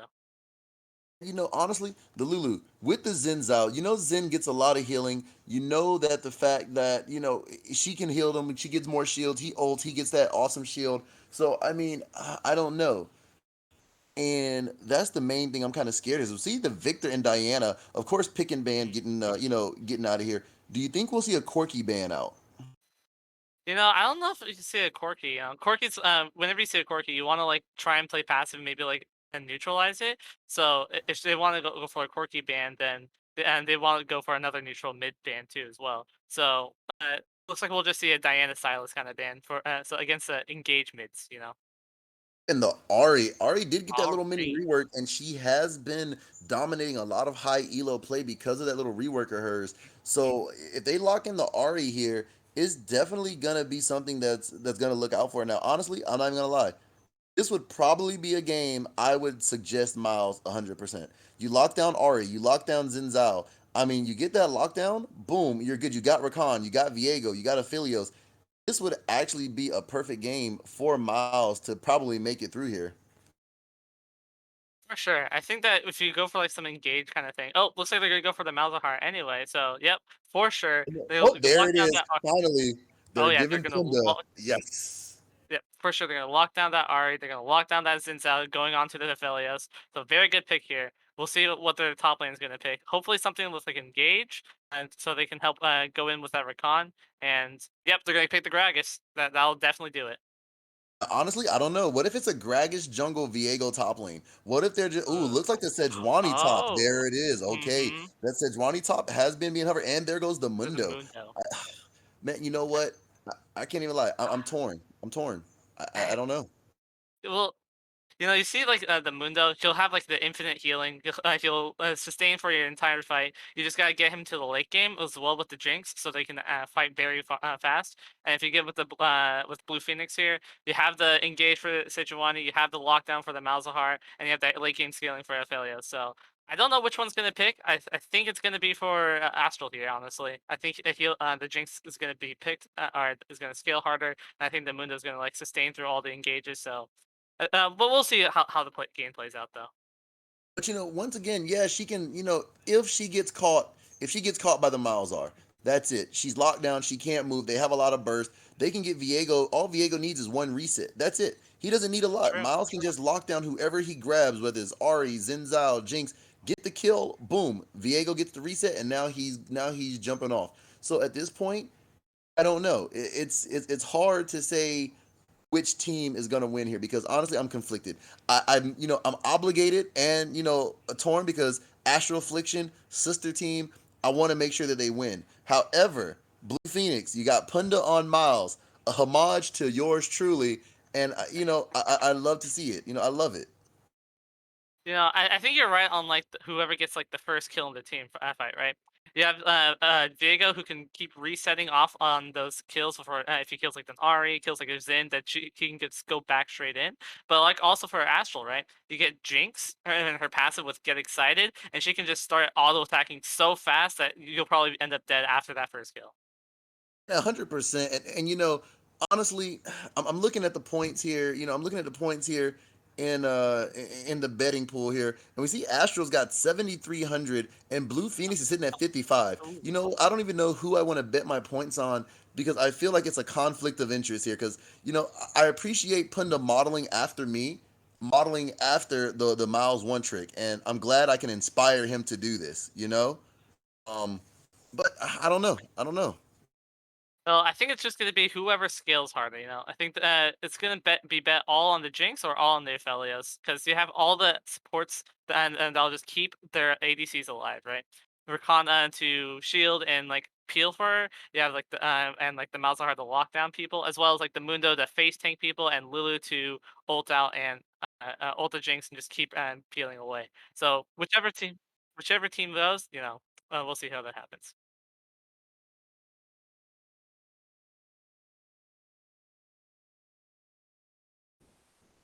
Exactly. So we're gonna go ahead and let's check out the uh, let's check Oh, looks like he's lagging out there. out the pro. Ooh. Oh, looks like he kind of got out of there. Um, I'm taking a look at the channel points now. Looks like BPG for sure now has a huge point lead here. Looks like the Twitch chat really wants to go for Felius scaling down here. I think that's probably correct choice here. There we go. Now that my mic's muted, I'll jump in now that Yori's gone. So what Yori was going to say is we're going to take a look at our sponsor ProComp's dashboard. So if we take a look at that, let me switch it to the other menu there. So we can see that Blue Phoenix Gaming is headed towards a pick comp, whereas Astral Affliction is towards a protect and pick comp. Looking at that and seeing about pick, and on the other side, like a mix of protect and pick, who do you think has the advantage here based on what ProComps is saying right now? Well, it looks like the blue team definitely has like this very huge engagement pick, but it looks like the red team has more of a generalized central like jack of all trades kind of team comp. So we'll see who can like if the blue team can like pick out harder. I think they'll get ahead, but if the red team can like go for more protect, go for more play for their win con, I think they can win harder. All right. So also, if we take a peek down at the lane insights, basically with this tool, it will break down all the lanes individually. So looking at top lane, it's saying that Sejuani is weakened to Dr. Mundo. So Sejuani does have to play safe. And it's looking at the matchups if the junglers come along. So for the blue side, the skirmish is weak, so they're trying to get them to avoid the 2v2s. The jungler Viego is a weak pick against Xin Zhao. However, in the mid lane, Malzahar does counter the Ahri. I know Yori was talking big about Malzahar there, so definitely Malzahar is gonna be advantageous there. And Aphelios in the bot lane is a weak pick going into Jinx, and Lulu counters Rakan. So it seems like, according to ProComp's, Astral Affliction does have the advantage in the bot lane. How do you feel about all of those if you were to break it down? If I want to take a look at like the Sejuani, I definitely agree that the Sejuani is weak against the Dr. Mundo. Mundo has like that huge healing scaling, and Sejuani won't be able to help burst down here. So very good decision for like Sejuani just to play back here. I think the Viego is very weak against the Xin. I think he doesn't have the sustain enough to deal with Xin Zhao's damage, especially since his cooldowns come up fast with his 3-talent strike. So I think that was also kind of true there. Ari does have more mobility, I think, once he comes into it. But I think once Malzahar gets his ultimate, he'll be able to shut down that Ari. And then for the Aphelios, Rakan versus the Jinx Lulu. I don't know for certain if Aphelios is a weak against Jinx. I think they're both kind of even in lane, as Aphelios is scales just as much as Jinx. All right. And Agree with the Lulu that counters the Rakan. I For do sure, think yeah. that Yori is back now. So Yori, we just finished going through what ProComp says. Do you want to take a quick peek and see what you think just before we get into game there? Yeah, I'm sorry about that. Having a little bit of technical issues, trying to fix it on my end. But yeah, looking at pro comps, I mean, honestly, I agree. I was listening a little bit with Chalfis before it cut out, and I definitely agree. Looking at what pro comps is saying here, I really feel like the engage comp is going to be the best comp as far as with Miles. Once again, you flash Ari, you lock down the Ari. Ari can't really do much. Or if you get this Jinx or Zenzel, they can't really engage or disengage because you have Rakan, you have Viego, you have the Aphelios, you have the Sejuani. This is a perfect comp here on the side of BPG to just kind of stop Astral Affliction from going in. On the other hand, looking at the Mundo with the Ahri, I agree. You're gonna have to be able to poke out this Ari with Miles. Miles is gonna have to time when he lets everything go as far as when to use his minions to push lane. Um, but I do agree. So give me a moment, Chalfis, if you don't mind. I'm gonna keep trying to fix my issues here, and Problem. I will be back. Okay. Oh yeah, no problem. Take your time, bro. Thank you. Thank you. Yep. Alrighty. Do you know when the game starts? I'm just loading in through Spectate now, so it seems like one of the Okay. players had issues loading in, so we're still delayed until they get in. Alrighty. And actually, there we go. We're just loaded in now, so I will let you take over. Like we said, Yor will be back in just a second, but we're just waiting to fully load in, and we'll be there for you there. No problem. It looks like for these teams, I don't know if I'll see like any like level 1 invades here. I think both teams will probably just go for like some standard 5-point defense. Seeing like has they're both just some scaling comps, nothing probably too crazy will happen here at level 1. All right, getting into the game. Whew. All right, Twitch chat, you guys excited? Because I am.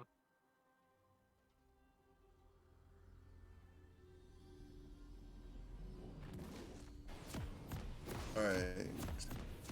Like I am back. Whew, game just started. 10 seconds into the game. Oh, man, I am on time with it. Sorry about that. I do apologize. You're good, dude. You're good. You Internet know, just when you're cutting not out. home and Welcome to Summoner's Rift. when you're not home Ugh. and you're using, something that's not yours, it's kind of hard. Oh, that's just unfortunate, man. Until minions Looks like, yeah, like I said, I think they're just going for that standard 5-point. Nothing too crazy going on here for level 1. Yep, so we'll just wait until the laning phase. Oh, I think he cut out again. And honestly, this is a matchup. Oh, can you hear me now? Oh, no, yeah. We're good. You're good.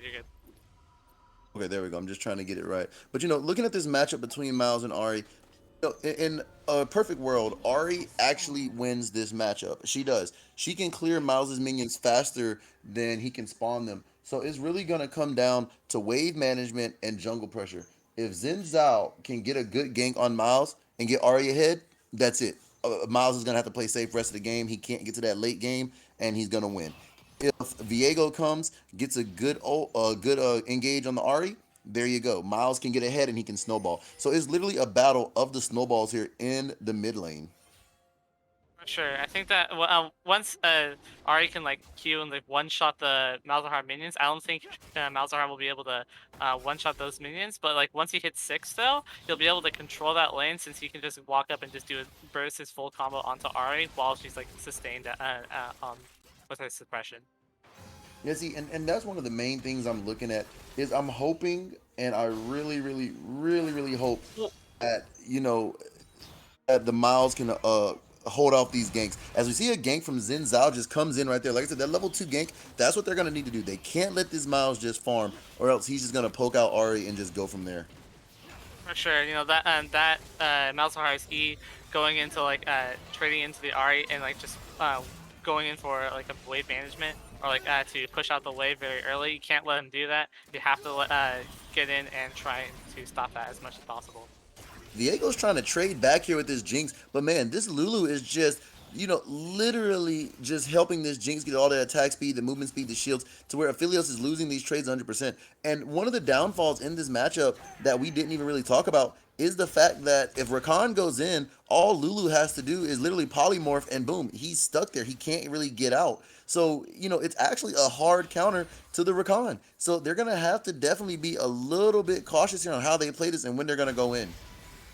Especially with Lulu Shield giving picks to Jinx, that extra DPS matters so much. Even though if it's just like, an extra 5 damage per auto attack, it does add up. Xin Zhao's heading down bot. He hits the E. He goes in. Rakan knocks him up under turret, and there goes the ignite. But it's not going to be enough, as I guess they thought they had him knocked up, but he will just walk away. That's what Rakan's job's to do. Protect the Aphelios, keep him peeled, and make sure that that Aphelios stays safe as much as possible. So, if you're looking at these comps, do you think one comp favors more than the other? You know, I think if the Blue Phoenix Gaming has the protect comp as much as he can, you know, you have the Malzahar and Sejuani to stay away, to keep them off. The Aphelios, I think Blue Phoenix can take it, but same thing with Astral, right? You have the Lulu, you have the Mundo to like face tank and peel. So we'll see how that happens and plays out into the team fights.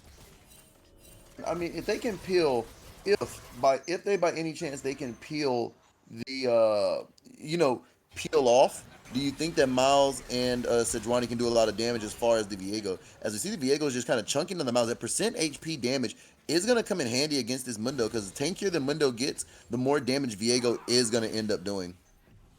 For sure. I think if Viego can go his Bork first and get that Amundo down as Ooh, fast as Miles possible. might be dead here. Oh, Ari lives wow. and Ari gets the first blood. Oh no, Punda, you can't. How dare you? That perfect like Q for that extra true damage into the Ignite. Lots of damage coming out for Ari, even in the early game. He's just gotta pop that shield first and kill him just like that, and first blood goes to Astral Affliction. Man, like I said, this is always a hard matchup for Miles. This is one of those that is a skill matchup. It is one that you have to be ready. As we see Sejuani go in, here comes Viego. They pop Mundo as Mundo's forced to flash out, and Viego's still going in. He flashes in. One more, he does get the Wow. kill. Beautiful play on the side of BPG. Wow, what aggression. Viego gets the knockdown. Here comes the Rakan. Jinx is kind of caught out. Rakan's got Graviton as he's just punting out damage. Man, that's a good combo right there. You know, you see like that percent health damage going out onto with the Viego can definitely wreck Viego's Mundo's world. And then if you see Jinx getting poked down, that's what Rakan's about. Just get in, do the stun, and get out while Theos can just do his DPS.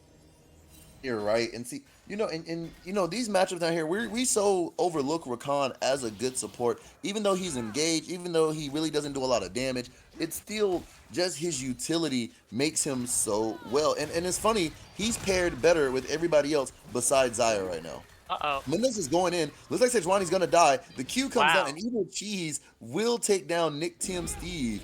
Wow, what a play by Cheese there. You know, as you saw from pro comps there, Sejuani cannot skirmish with that Mundo. He will do a lot more damage with his Q that has percent health damage. And as you see that, Mundo will take the kill onto the Sejuani. Now, this is actually a game that's going back and forth right here. Evil Cheese is ready as we see Ari just kind of hovering Raptors. Miles needs to kind of maybe just kind of rotate, but look at that damage. Wow, just one Q coming from Ari from that true damage. Yep, that orb, whenever it comes back, it does true damage, so it goes damage from going forth and back. You gotta make sure that you stay away from that max range, or else it will be hit twice with that in like an instant pop. I mean, with that, do you think that it's really gonna be really a mid lane diff here, to where you see Ari doing damage, the CS difference? You've got about a 20, I'd say about a 20 CS diff right now in the mid lane, give or take. So I don't know. I don't know. Do you think as this game goes on, is Miles just gonna have to be in a side lane split and force people to come to him? You know, Malzahar is not about like getting fed and going like 10-0 into the lane, right? Ari's about that, who's like an assassin and wants to like dash in and get those kills. But like Malzahar he's like a control mage, right? You want to like keep people away from the actual hard case, which is Aphelios or Viego. So Malzahar is used for more of his utility, and that's all you need for him to do. And you're right, and I definitely feel as though that is 100%. And I feel like that's something that Miles is gonna have to do as far as looking for those engages, because he's gonna have to shut him down. He's gonna have to catch, he's gonna have to catch these carries. So, but they're gonna have to get him to that late game spike early. Oh, for sure. And as we see the Mundo just chunking down that Sejuani, that Q just deals like 10 or 20%, you know, of that Sejuani's health. Get 7 of those Qs, and you're basically gone. I don't know. Like right here, I'm really conflicted because right now it's definitely anybody's game still, and it's hard to kind of pick to see who they're going to, who's actually going to win this. And as you see, Viego getting the gank off onto the for Sejuani and gets the kill off onto there. Viego is now 2-0 up against Astral Affliction. and Viego as Miles is gonna go down again to the ignite. My Man, oh Punda, what is going on? Shiryu, she is just playing this Ari to perfection. This is definitely not a good game right here for the Miles. I mean, 70 to 44. It looks like it's just that he's gonna need jungle pressure. He's going to. You can't. You have to dodge those charms if you're able to. Because if not, you're gonna get charmed. You're gonna get the full damage of Q and her wisp and that ignite. So that'll be another kill taken over to Chiuri Ari. You know, I don't know. You know, like I said, I saw one Miles game last week that made me disappointed, and you know, Punda, I know he can pull it back through. I know he can. So you know, in Punda we trust right now to make the Miles look good. You know, yes, he's got to play better because right now I am solely disappointed at how he's playing my champion. For sure, you know, Malzahar needs to farm up now. Ari already has a 9-minute mythic here going with her frost here. So Malzahar has to play very protective, or else, you know, that one charm, even at full health, that's going to be a death right there. Definitely. All Ari has to do is ult, charm, boom, stun, and Miles is a sitting duck. You're already a immobile mage. So I don't know what's going to be, you know, the way here. The only way I know how, if this was me, stay back, farm, just let her push you in, try to dodge the charms as best as you can, control the wave as best as you can, and just wait for jungle. Call for your jungle and say, hey, look, Ari's pushing up.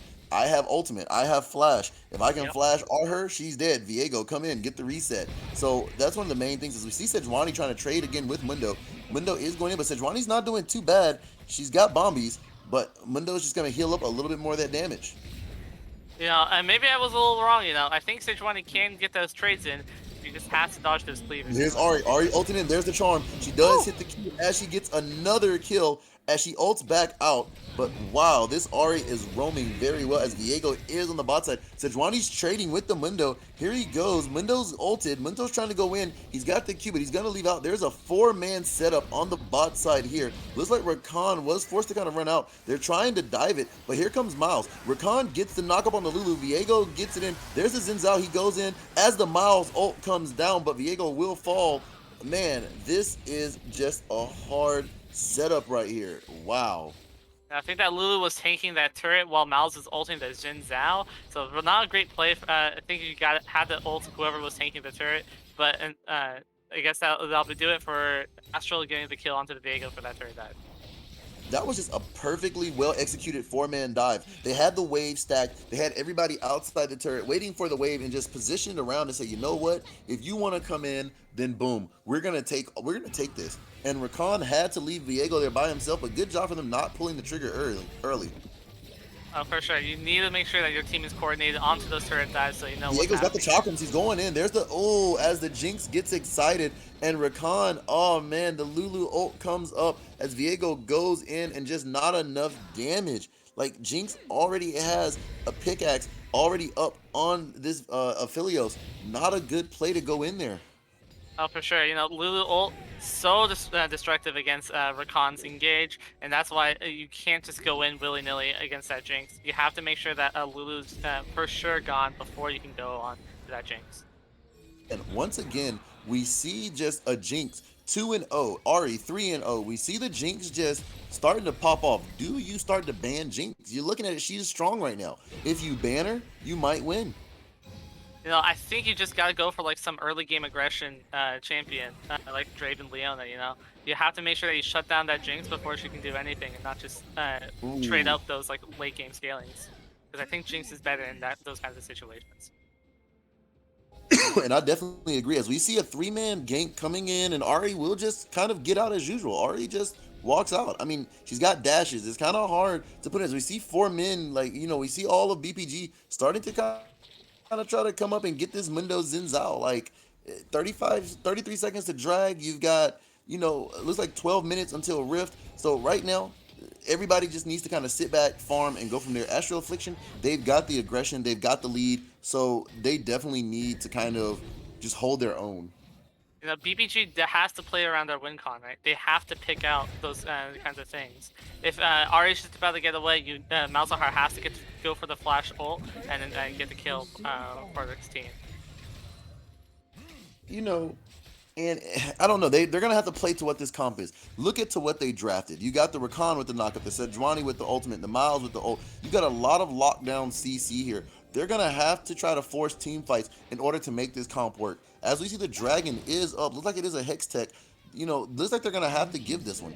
So I don't know. Jinx does get first turret. So right now, they have all the pressure in the world from BPG, as AA just has all the time. So, you're going to have to make a play. Viego's going to have to do something to get in. As they kind of notice that Viego's over, he ults over into the pit as he flashes to force the flash out. Oh, not a good play there.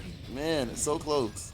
Astral had that control word up. He's going to solo the Mundo. Mundo's ult is there. Oh, he dodges the E, but here comes Miles. Miles is trying to help push the wave, but Mundo's just going to walk away and leave. That's all he's going to do. Like, so close.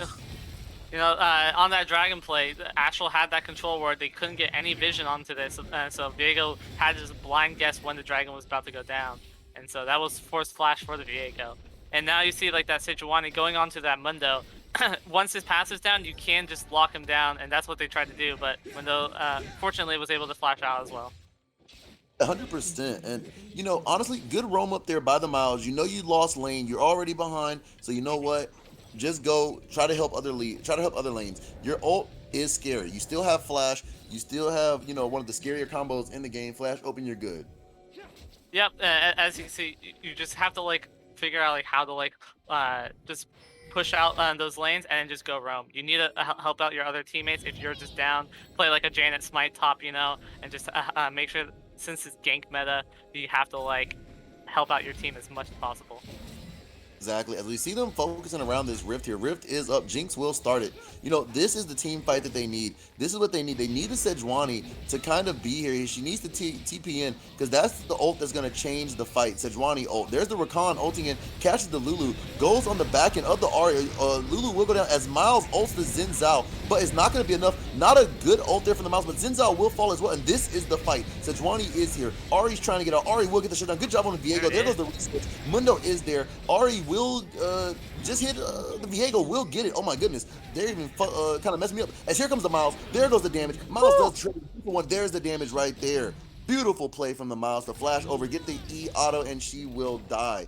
Wow, good job for the Viego to get the kill, as they will take down this mid turret.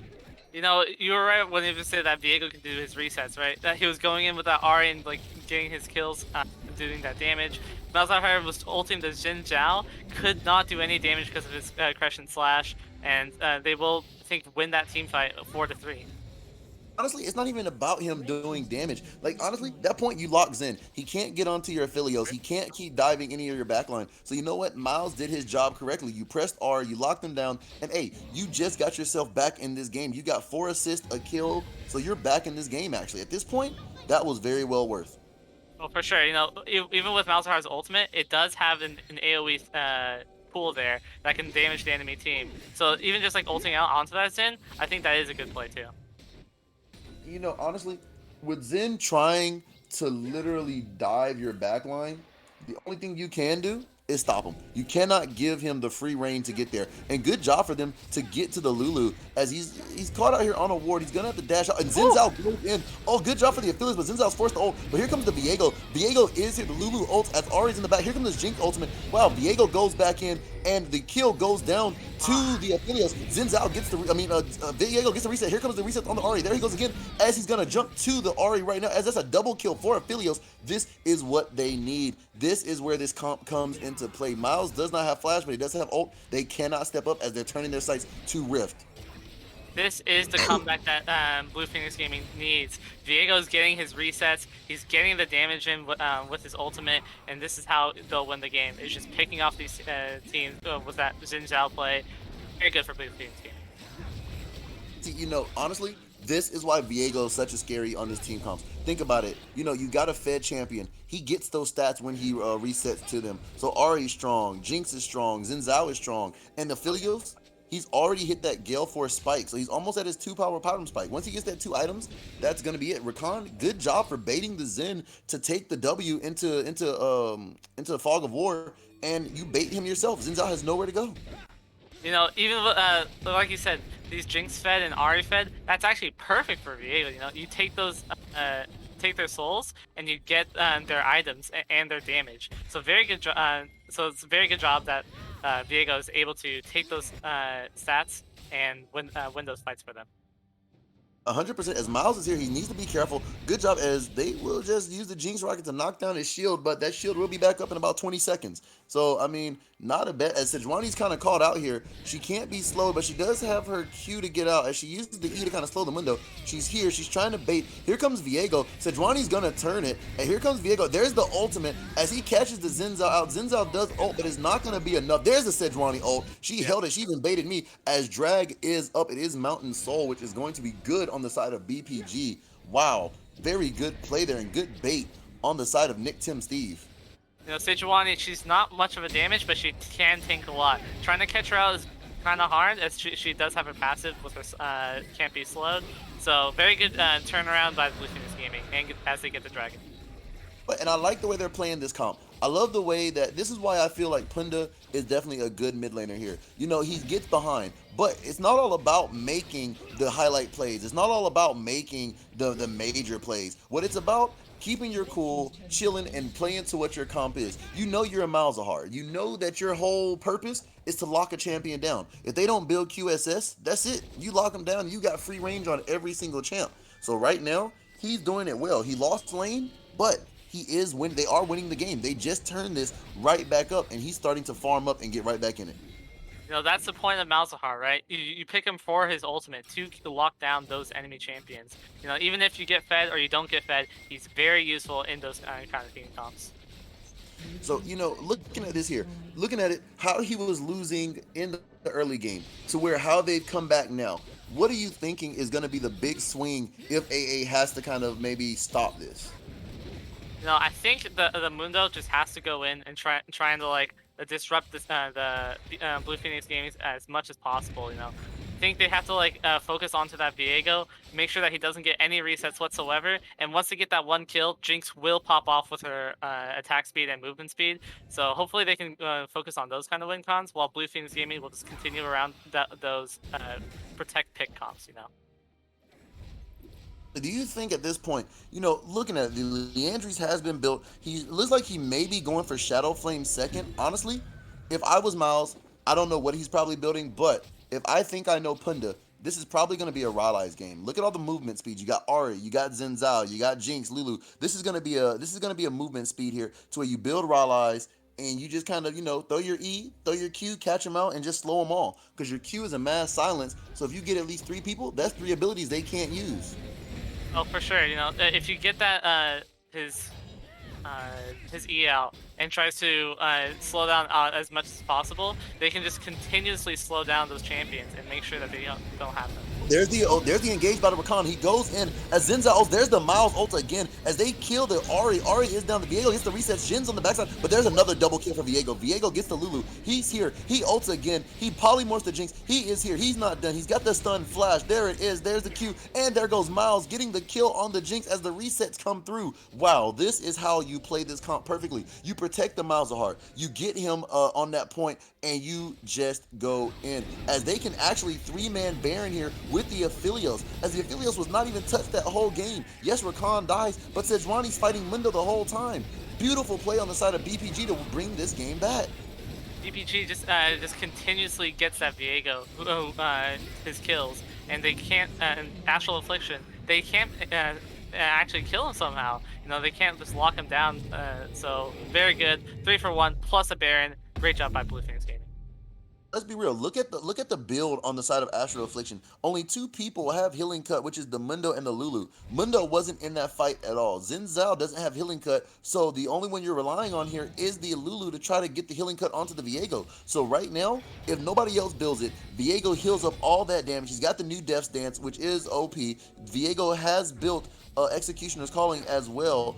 And he's got the Recurve Bow with Divine Sunder. So he is super strong. He's healing up a lot of damage. I mean, he hasn't even built Bork yet. So just imagine when he actually builds the item that's named after him.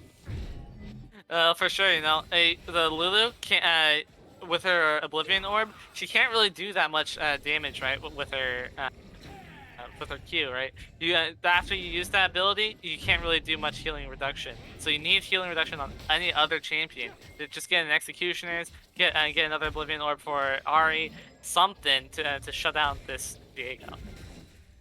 And honestly, can you really shut him down? Because right now, like I said, every time you dive in with Xin Zhao, you have no QSS on any part of your team. This is disrespect for Miles. As like I thought, there it is. There goes the Rylai's to get this slow. As he drags up in 30, but see, this is where just itemization just kind of falls through. You've got, unless you kill the Miles, if he catches you, that's it. You have no way to get out of his ultimate. So right now, you are very in his grasp. If he catches you, and look at Miles go top lane. He has Baron. Yes, he's not there, but they don't have to fight. They can just sit there and just chill. Miles does have a TP, so he can take this top turret. Somebody has to go match him. If not, it's going to be an issue. He does take turrets fast. This is what Miles is good for. This is what I like to use him for. Stay in the side lane, push out the side lane, take the turrets. As he comes in for the TP, look at this. They're stepping up in front of him. No, look, we can't let Miles. As Sejuani comes in the back, there goes a good Rakan ultimate. Miles ults the Xin Zhao once again. Jinx does die. There's the Aphelios in the backside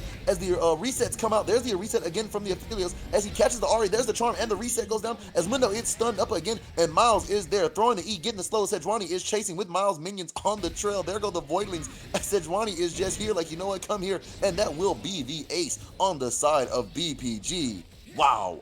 Beautiful turn of events. Sejuani gets that perfect ultimate onto the Jinx there. With the lockdown they have, you had the Malzahar ultimate, you had the Viego that can just keep resetting with his ulti. And so that was a great catch out by the Sejuani, and they get a 5-4-0 play as well as getting dragged. And look at the Miles' KDA.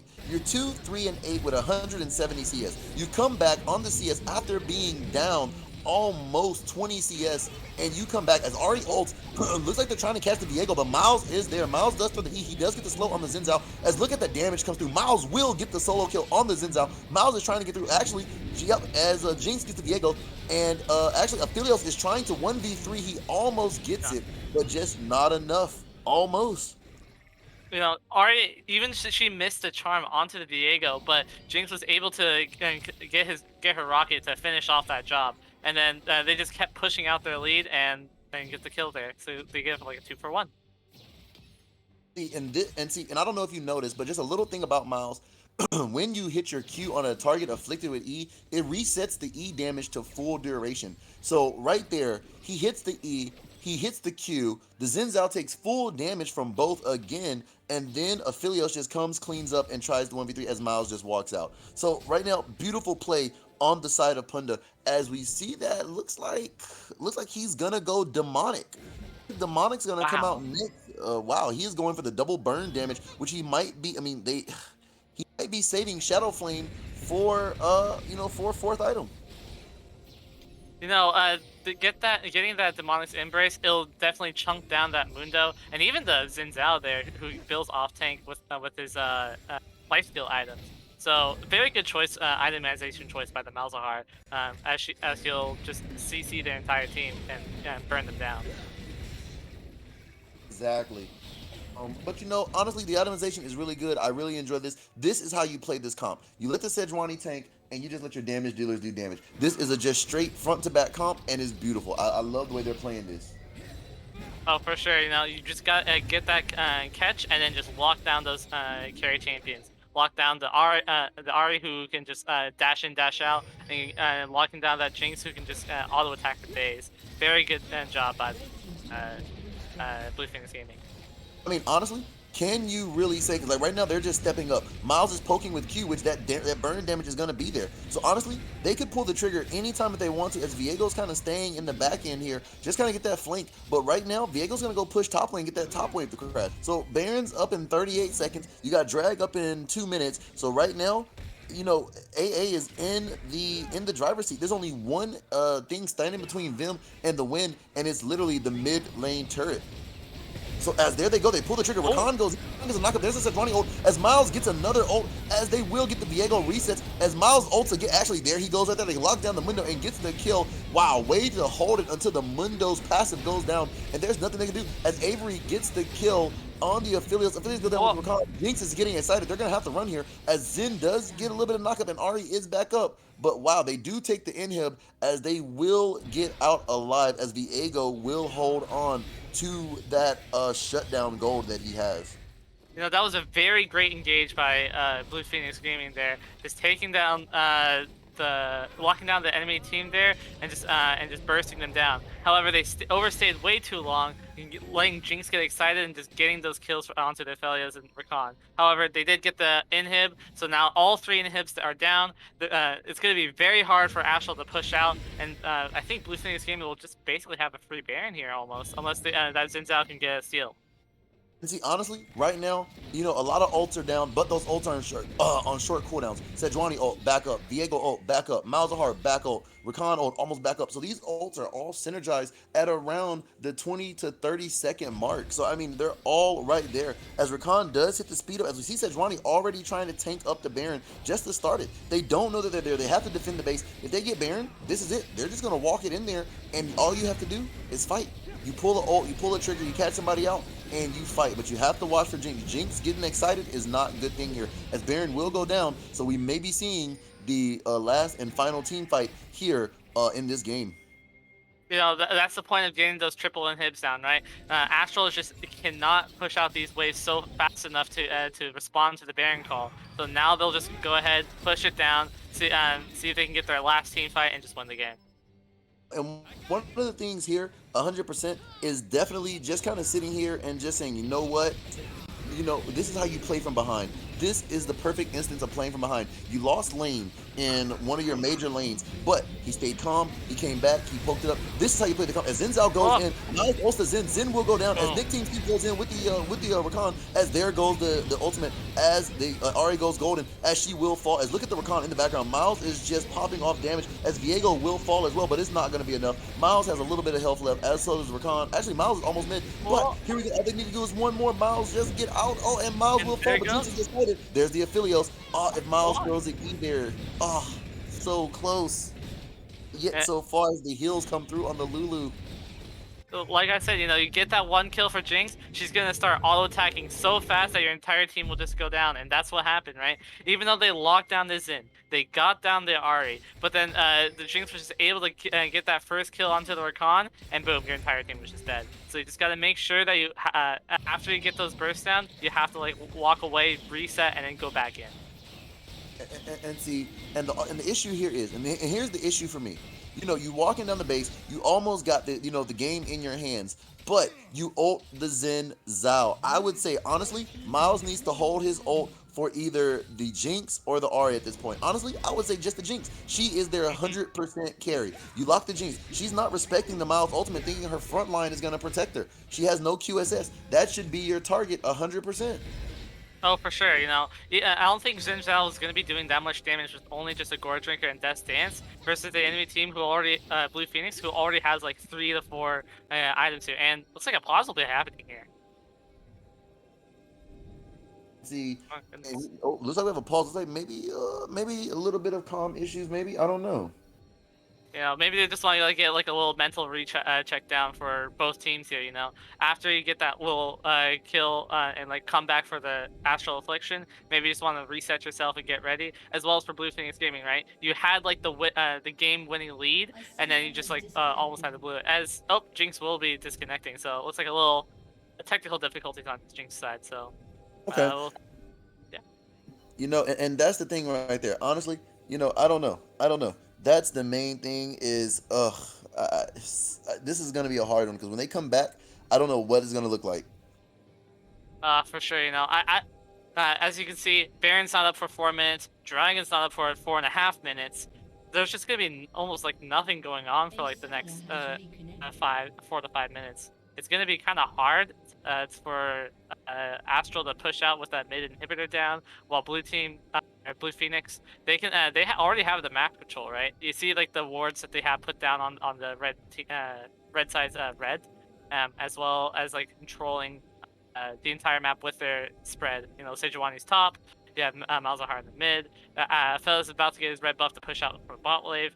It's gonna be kind of weird, or like kind of strong how Blue Phoenix is gonna push out these waves. You know, honestly, let me throw you a scenario here. You know, you come back from the break. You know, you all you really have to do is, let's say, instead of even trying to farm up, do you just get a pick and end the game? The Nexus turret is almost an auto. You have the tankiness in Sejuani. You've got the lockdown in Miles. All you have to worry about is the Jinx.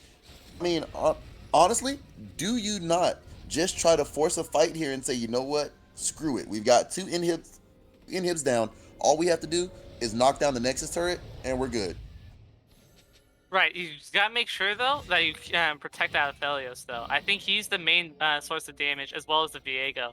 So if you're gonna go in, you gotta make sure that you protect those carries in order to like to win those games. Make sure that your win con or your team is also protected first before you can just like engage in and go all out. Honestly, looking at the Miles here, instead of going for Shadow Flame, he opted out to go to Void Staff. Do you agree with that pick there to go Void Staff? You know, I don't know if Lulu Shield's going to be doing much now, especially since they have that huge burst. So I think the Void Staff is probably warranted, especially since a lot of tankiness is going on for the Mundo, even though I don't see any more magic resist for any other person. But it still, I think, does more damage with the percent damage. But look at this. They're just splitting the damage onto these inhibs right now. As the first inhib goes down, this is where Viego almost gets caught out. There's the RA with the charm as they're trying to get out. Viego's getting kind of caught. Viego falls down. But Sejuani's coming in the back end. Honestly, if I was Sejuani, go for the end. Go for the end. They're chasing. Go. Don't worry about it. Just knock down the Nexus. You know, I don't know if she has to get those minions down to get for those towers. As Mundo TP. Aphelios is running back there to try to help. Mundo has to TP. They do knock down the Nexus turret. Even though you may die for it, Miles is still up. You still at least get something out of this. You turn it. Very well played. I mean, you know, honestly, almost a mistake there on the side of BPG. As you can see, Aphelios looks like she left the game. But with those 4 people down there, I don't know if Malzahar is going to be able to hold that mid-inner turret, you know? It's going to be, as they can 5-man dive the Malzahar. Unless he gets like some perfect ulti or like perfect spacing, I don't know how Malzahar is going to be able to hold this for them. Viego is coming up in 20 seconds, so is Rakan. We'll see how this happens. See, but here's the thing: Miles doesn't have to hold because look at it. You've got 2 turrets and an inhib in the way of mid lane. So even if they all group, you still have 2 lanes that are shoving hard to an open nexus. Now I don't see a ward anywhere inside the base of AA. Now Sejuani has TP, Miles has TP. So if they over push and overstep, if you look at Miles' positioning here on the map, just look at where he's positioned at. If by any chance those waves crash, he TPs and they're not aware of it, he can summon the aids, and they will definitely just sit there and start attacking the Nexus and do a lot of damage. His autos do chunk turrets. Oh, for sure. You have to make sure that you push out those waves in order to like threaten that Nexus, right? You have like the TP on the Malzahar, you have the TP on the Sejuani. Any one of those 2 can go for the back door and kill that Nexus. And you know, your other team, Aphelios, Rakan can definitely protect the turret, and Viego can just get his resets. So this team comp is looking very good for BPG here. Honestly, did we? I mean, you know, looking at how this game was going, at first AA was in the lead. BPG comes back with a nice swing and swings the tempo. Now AA with this Jinx is swinging the tempo as well. So at this point, with this is a back and forth game. The gold lead is almost identical. The kills are almost identical. You're only 2 down on the side of AA. Miles was able to get out, but a lot was burned there. Viego didn't even ult. Sejuani didn't even ult. Neither did Aphelios or Miles. So they have all the ults up on the side of BPG. But the fact that Aphelios didn't ult to get out when Jinx was just sitting there autoing, I feel like that's an issue. Yep, you have to respect Jinx damage, right? She already full build. You know, you look at it: Kraken Slayer, IE, Blade the Rune King, LDR, and then even a Rune's Hurricane just to do AoE damage. That is such a strong build for Jinx. She's going to destroy your entire team with her rockets. So you have to lock her down. You gotta get that Malzahar ult. You gotta get that Sejuani ult. You got even if like Aphelios can get his gravitum guns, you have to ult her as well and just root her down. Make sure you lock down that Jinx so that she doesn't do anything in that team fight. So I don't know. I don't know. That's a hard one because I definitely agree with just locking them down. Because honestly, if I see a Jinx with no QSS, that's it. She's mine. Like I'm trying to flash ult, get the engage. She's mine. Whether I die for it or not, you've got to get that carry. That's a worth kill. You know what I mean? Oh, for sure. Even though they have that front line of Xin Zhao and Malzahar and Mundo, I don't know if they're going to be able to do much of anything as long as you just go past them, right? Like Xin Zhao only a Gore Drinker and Death Stance. Mundo, no damage items whatsoever. It has Sunfire to probably burn, but that's it. So you might want to just like straight up ignore them and just go straight for the Jinx. I definitely agree. But this just shows no matter what, you can't give up. You've got to fight through it. You got to keep playing. And I applaud BPG and AA for both not just rolling over because BPG, they could have definitely gave up at any time. But you know what? They definitely came through and they definitely said, "Hey, we're not going to roll over. We're not going to give up. We're playing this all the way through." Oh, for sure. They played for their win con. They had the Jinx to like go out for that late games carry, and that's what they did, right? Jinx is now 374 CS with 11 kills and 8 assists. That's what you want to see for Astral Affliction. We see everybody up. We see Ari not there. They're trying to siege this hard. Now, they don't have Ari, but everybody is up. They're going to siege and try to get this as Miles is just poking damage at the window, that EQ. But see, honestly, this is where it was a little bit convoluted as Ari does stay back and be on base duty. But here's the issue. You still have two inhibs down to one inhib in the mid lane. Now, at that point, I really believe that BPG should have pulled a trigger and went in on AA. It's a 4v5 almost. Sejuani wasn't up, but if Sejuani was up there, you pull the trigger there, you get a kill. Ari cannot stop everybody coming through. But at this point, you've got 37 seconds for Baron. This is where you have to make a stand. You get your wards, you take the Baron. If you take Baron, that is going to be game. You don't even really have to fight. You force them to make the mistake of coming into you, which they've been doing all game. And Zen has been getting caught out by Miles, but once again, he's not your target. Jinx is. Oh, for sure, right? Ari can only lock down like one person, right? If she tries to go out against a 1 versus 5, there's no way that Ari can stop that kind of push. As we can see, Blue Phoenix Gaming going for that Baron play right now as Ari's forced to go back and protect their base. I think we're going to see a 5v4 here. I don't think so. I don't think they pull the trigger. I do not think AA pulls the trigger here because, even though Sejuani's getting knocked out, she's getting punished, but they're going to have to give up the Baron. Jinx, Jinx almost killed it. As here comes Sejuani. She ults the Xin Zhao. Maybe not a good ultimate. As Miles does ult Xin Zhao, I don't like that ultimate. No, that's 2 of your major ults gone down for the side of... But Xin Zhao does go down. There goes the Aphelios getting the backline, but Jinx does escape. But Jinx is alive. The Lulu kills. It's enough. Jinx is coming through. Oh my god, Viego's trying to get out. They're going to have to run Miles. Just wasted the ult along with Sejuani. You cannot waste it on a Xin Zhao, and Ari's not even there. Jinx is just... They're just not locking down this Jinx. She is the main priority target. Even though she got the little ulti and flashed out, they kept going on to the Xin and kept going on to the Mundo. That they are not your primary targets. Jinx is. So you have to make sure that even if she flashes out, you gotta go on her. Now, honestly, they do have Baron still on the side of Sejuani. They're gonna go for Soul here because this is Mountain Soul. Mountain Soul will be huge on the side of AA for the survivability. But look at this. It's just Ari in the base. You have Sejuani, who is tanky. Sejuani could potentially TP in the base, but I don't think she will. I think she's going to hold it as they will take Soul and run out. Yep. So now the Mountain Soul is given onto the Astral Affliction. Jinx will have that extra protection. She'll have the Lulu ult. She'll have the face tanks of Xin Zhao and Mundo.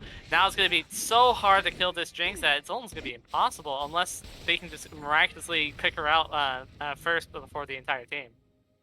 We see the QSS come out on the Ari, which honestly, I don't think Miles has ulted Ari once. So I don't think the QSS is warranted here, to be honest. So, I think a little bit of a misbuy there by the Ari, even though, showing a little bit more respect to the Miles. However, the targeting is off the Xin Zhao. He's a stat tank. He's just literally soaking up all the engage and all the the damage they would use to kill Jinx on him.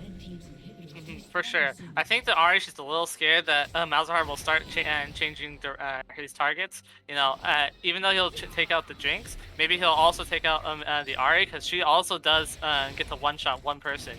You kill the affiliates just like that, and they won't have any consistent amount of damage, except for maybe the Viego. But Viego's starting to fall off now. Definitely, 100%. And this is where that D push needs to come in. They need to push because inhibs are starting to respawn. They have to use this on the wave. They need to get top. They need to get bot. They need to get mid. You need to start trying to get these waves. You have the advantage here with the Baron. But that's the thing. AA has fought all the way back from losing to kind of keeping this to somewhat manageable and winning. So use the minions, use the cannon. You have Miles. Let Miles stay in the back and help poke out these lanes to keep these waves pushed, because Sejuani, she cannot de-push these. But their team, the Jinx alone, she is doing a lot of damage. This may be the final team fight here. Like we said, the team fight will just come down to whether the Jinx will die or not, because she's the only main source of damage for Astral Affliction, and she carries really hard. Unless somehow Viego just keeps resetting onto the enemy team, but that Jinx is probably the main problem here. Yeah, 100%. I definitely agree. Like here, I feel like you're wasting Baron just a little bit. You need to be in a 1-3-1 situation here and just use your Miles to just push out. Because if not, you're just gonna be kind of just stuck here. You're wasting the Baron, and this is just kind of just a little bit of a misplay on the side of BPG. Oh, for sure, right? You need to get these inhibs down and keep Astral Affliction from getting any wave priority, or else they'll get push them out and get objective control, right? Elder Slick spawning up in 3 minutes, Barons in 2 minutes. Oh, an engage comes out. There's the Xin Zhao. Xin Zhao goes up just a little bit, but looks like Miles is gonna do a little bit of damage, but looks like Rakan had to ult to get out. But here comes Mundo. Mundo's ulting, Ari ults as well, but here it comes. There goes the damage from Miles, but she does, and Viego's forced to ult over the wall, and Sejuani just does not have the attack speed to knock down these turrets as she's trying, but she's gonna try to get the inhib as Mundo's running back. So she might get maybe one as they do reset. Yep. Nope, she doesn't get. Wow, as just I don't know what to say here. They're gonna collapse. They're there. Sejuani's in a bad spot. She's trying to get out.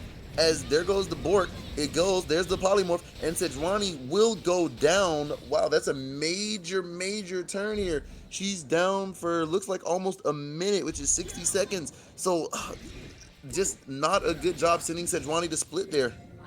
Sejuani's not a split pusher. She has to team fight with the blue team here. Yeah, I have to use her to catch out the Jinx, right? Her ultimate is so important. So, her having died there, now Astral will just get a free push in onto the mid inhibitor. See, and that's the thing. Now, if she would have went maybe the Nashor's Tooth build, then maybe you could split push, maybe with the Nashor's Tooth. But right now, it's not good looking here because they are just going to just push in. They're sending all 5. Ari's coming in late with the Lulu. Man, what a turn. Both teams have laid it on the line here. Look at the damage from Miles just pushing it in. Xin Zhao's trying to get in. As here comes Jinx. Oh. Jinx is just going in. Oh, wow. Good damage and good way to just kind of get out. Miles looks like he's forced to flash as Viego's going back to heal up. But they are sieging these turrets. They are going to siege. They're saying, you know what? We're going to end it. They will have the damage. There goes the Rakan. Good Rakan ultimate. There goes the Aphelios. Graviton comes down. Rakan has to get out. Sejuani is up. But there goes the ultimate. Miles looks like he ults the Ari, but is not enough. Xin Zhao's in the backline. Sejuani's in the backline. Looks like Sejuani will die to Jinx. Ari will die. Viego gets 1 reset. Viego's going for 2. There goes Rakan, gets a 3rd. Miles will fall. Viego is there, but Ari, There's the Edge Jinx. alive with the Mundo, with the Lulu, as Jinx will fall, but it is not enough to hold Aphelios last man standing, and AA will take the win. If you're not an alcoholic, man, you do not need to go to this AA club right now, because wow, this is Astral Affliction. They said, we're not here to give you anything. We're here to win no matter what. We were in the lead. We let you think you won, and man, they came back. What a game. For Wow.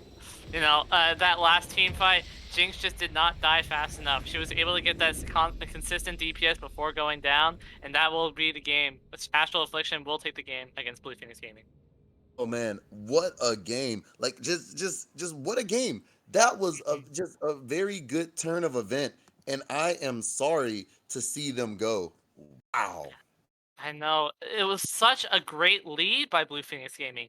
They had the team comp to keep locking down, and now they're just had to throw it just like that.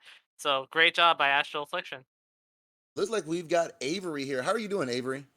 Dude, my heart is beating so fast. Oh no. My heart is like I'm gonna go like I woke up to play this game. I live in Japan, but like I gotta go to sleep right after this, dude. I'll get some ramen sleep. I'm done. I had enough video games for one day. Man, after this game was a swing. You came, you guys were in the lead, then you lost the lead, then you come back, then you lose it again, and then next thing you know, boom, you guys take the win. I mean, how are you feeling after that? Dude, I'm feeling like I don't know, like I have so many mixed emotions. We like we have 2 subs, and they may not have played like the best game, but like honestly, like they did enough. They pivoted well around me, and honestly, like that was the best they could do. Um, we had really sloppy play. But I told Chiri during the game that he carried me last week, so I gotta give one back for the boys. Man, that you know what? That was definitely a well-timed win. But I know you said you're in Japan. We're not gonna let you, really stay up too late. But before you go, what's your favorite color, Avery? My favorite color. Man, what's your favorite color? Yeah, dude. Oh my god. Um. Way to put me on the spot like that. Jeez. I don't know. I don't know. I have like a lot of black shirts. I guess I don't know black. Like no Whoa. color. Little edgy boy. Dude, I don't know. Like the black shirts make me look slimmer, man. I'm a fat guy. What can I say? You know what? Ain't nothing wrong with that. Black makes everything look slimmer, right? Yeah, Man, like you know what? like I gotta get the ladies somehow. I gotta Hey, find every cheat in the book. Honestly, I'm gonna be honest, man. I'm gonna be honest. If you play League like this and you guys can come back, you can get any girl you want, man. Girls love a fact that they love a comeback story. This, Oh yeah, dude. this guy. True. Yeah. It's true. No. Dude, you show them that Jinx game, and 100% all the girls were running after you. No. They're gonna Nah, be like, "That's you." They're gonna be like, "That's they're you." gonna That's your right they're gonna clicking?" they're gonna run away from the stench of the sweat that I had to like pour out that game. I sweat so hard on that game. But you know what? That's what you tell them. You say this is a champion's musk. It's not sweat. It's champion's musk. You're in the presence of a champion. That's what you're smelling right now. Oh, like I don't know. Like I don't know if I'm hungry. I don't know if I'm tired. I don't know if I'm happy. I don't know if I'm like disappointed. I don't know. Like I legit don't know. Like everything is just like overflowing right now. I will say that our our team, our macro in the late game was really solid, and I think that's really what pulled it in the end. Getting that Sejuani pick was really the defining moment in that game. Okay, and you know what? It was definitely a good pick. Well played to the boys at Astral Affliction. You know what? I was torn. Sister team playing against my favorite champion, but you guys pulled out the win, so I guess you guys deserved it more. It's because we drafted Jinx from Arcane. All right, thanks, guys. All right, get some rest, bud. But it looks like we're gonna take a little break here, and we will be back for the next game. Oh, never mind. Oh, no break. All right, we're going We're straight going into the straight draft into it. soon. Man, I'm excited about this, man. Production's on it. They said, you know what? Who needs to sleep? Who needs a break? We're gonna keep going. We're gonna roll right into the next game. Well, for sure. Looks like it's gonna be X-Flow Blue versus Want Lose. How do you know? What do you know about all both teams? Honestly, these are two new teams that played. They're two new teams in the league. I've never played against them. I've seen them play. Last Monday. Not really a team that really stood out to me. But both of them definitely had some potential. So I'm excited to see what both of these can do against each other. Looking at the stats right here, right?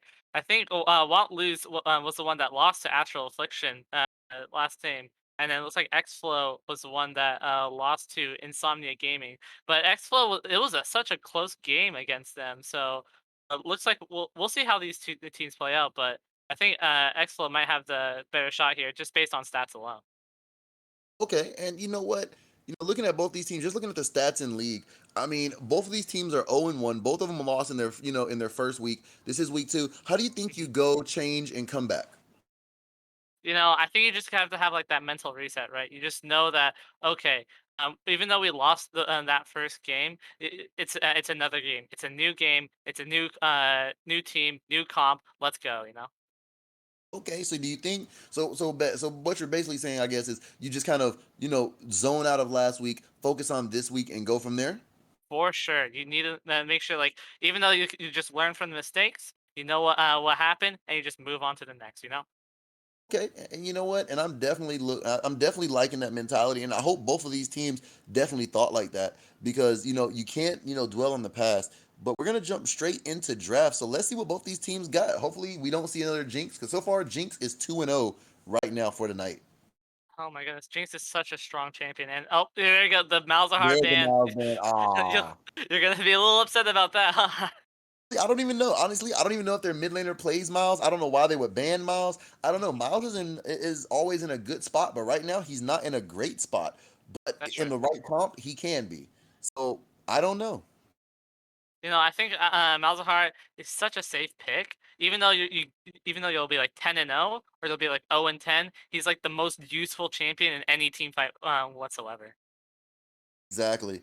And and that's the main thing that we're looking at here is definitely kind of trying to figure out what their game plan is because we see the Kindred gone as well as we see Kindred and Hecarim both banned out with Mundo. Yep, Hmm. Hecarim is such a strong champion. Since the game is so reliant on getting people ahead, Hecarim can just get his speed up and just go in and kill. So Hecarim ban very warranted here. And you're right. And see, Hecarim, he's always a strong champion. A great gank level 2. Great way to come in and definitely kind of destroy. As we see Thresh getting banned out here. So we can tell that there's a lot of engage getting knocked out the side of want lose. So you think they may be going for more of a burst comp? Uh, I don't even know. See here. See, maybe you want to go in like with some like protection, right? Maybe you want to go for another scaling ADC. Jinx is up again, right? If X Flow doesn't pick it, you can go for that Jinx Lulu play here, or even like a Cog Lulu, since you banned out all those engages. As X Flow picks up Tom Catch. Huh. So, we see the Kinch. Now, we haven't seen a Kinch since the top lane nerfs, but we see Gwen. Now, do you think that's a Kinch support, or do you think that's a Kinch top lane? I think it's just like a flex pick, right? Since his shield got a little bit nerfed, or with his healing onto the top lane, I think it's more for a Tom Kench support since his engage is very strong. So, well, especially since he can get speed up with his ulti onto an ally. We'll see how the draft plays out for Exla here, as Zeri and Gwen is picked for Want Lose here.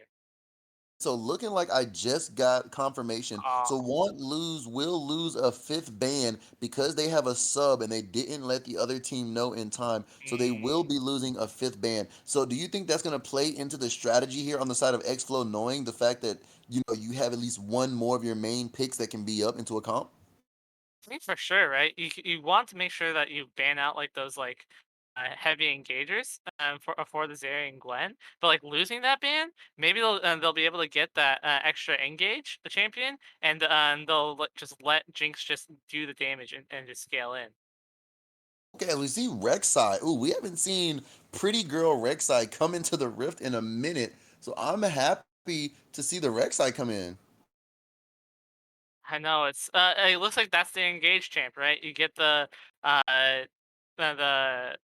Prowler's Claw, and with the burrow and get an instant knockup. So very good choice here for Explo, as they'll counter it with a Nautilus to keep peeling for the Zeri. Hmm. I don't know. That's I don't know. As we see the Nautilus with the now, you know what, Rek'Sai, do you think she's gonna play a big part here? You've got the Zeri, you got the Gwen, you've got the Nautilus. I mean, Rek'Sai, yes, she can be tanky. Yes, she can be, she can be super damaged. But do you think that without really knowing how she works, you think that might play into the other team's pocket here a little bit? No, maybe here. I think the Rek'Sai is just very good for like engage, right?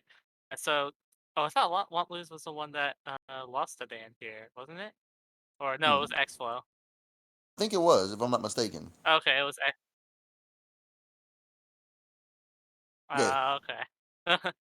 I guess that makes sense there.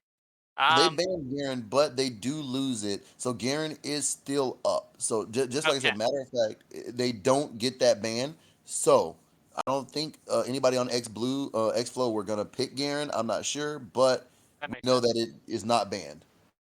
Oh, for sure.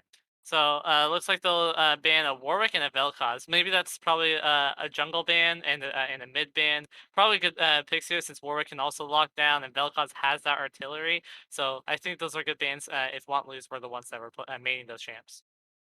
100%. And honestly, can you really say Garen one tricks aren't just degens? Can you honestly say that? Because Garen one Dude. tricks, I don't want to see a Garen. Garen's annoying. As an Aurelia main, I can for sure say Garen is so degenerate to play against. 100%. Well, I mean, doesn't Aurelia kind of beat Garen out though?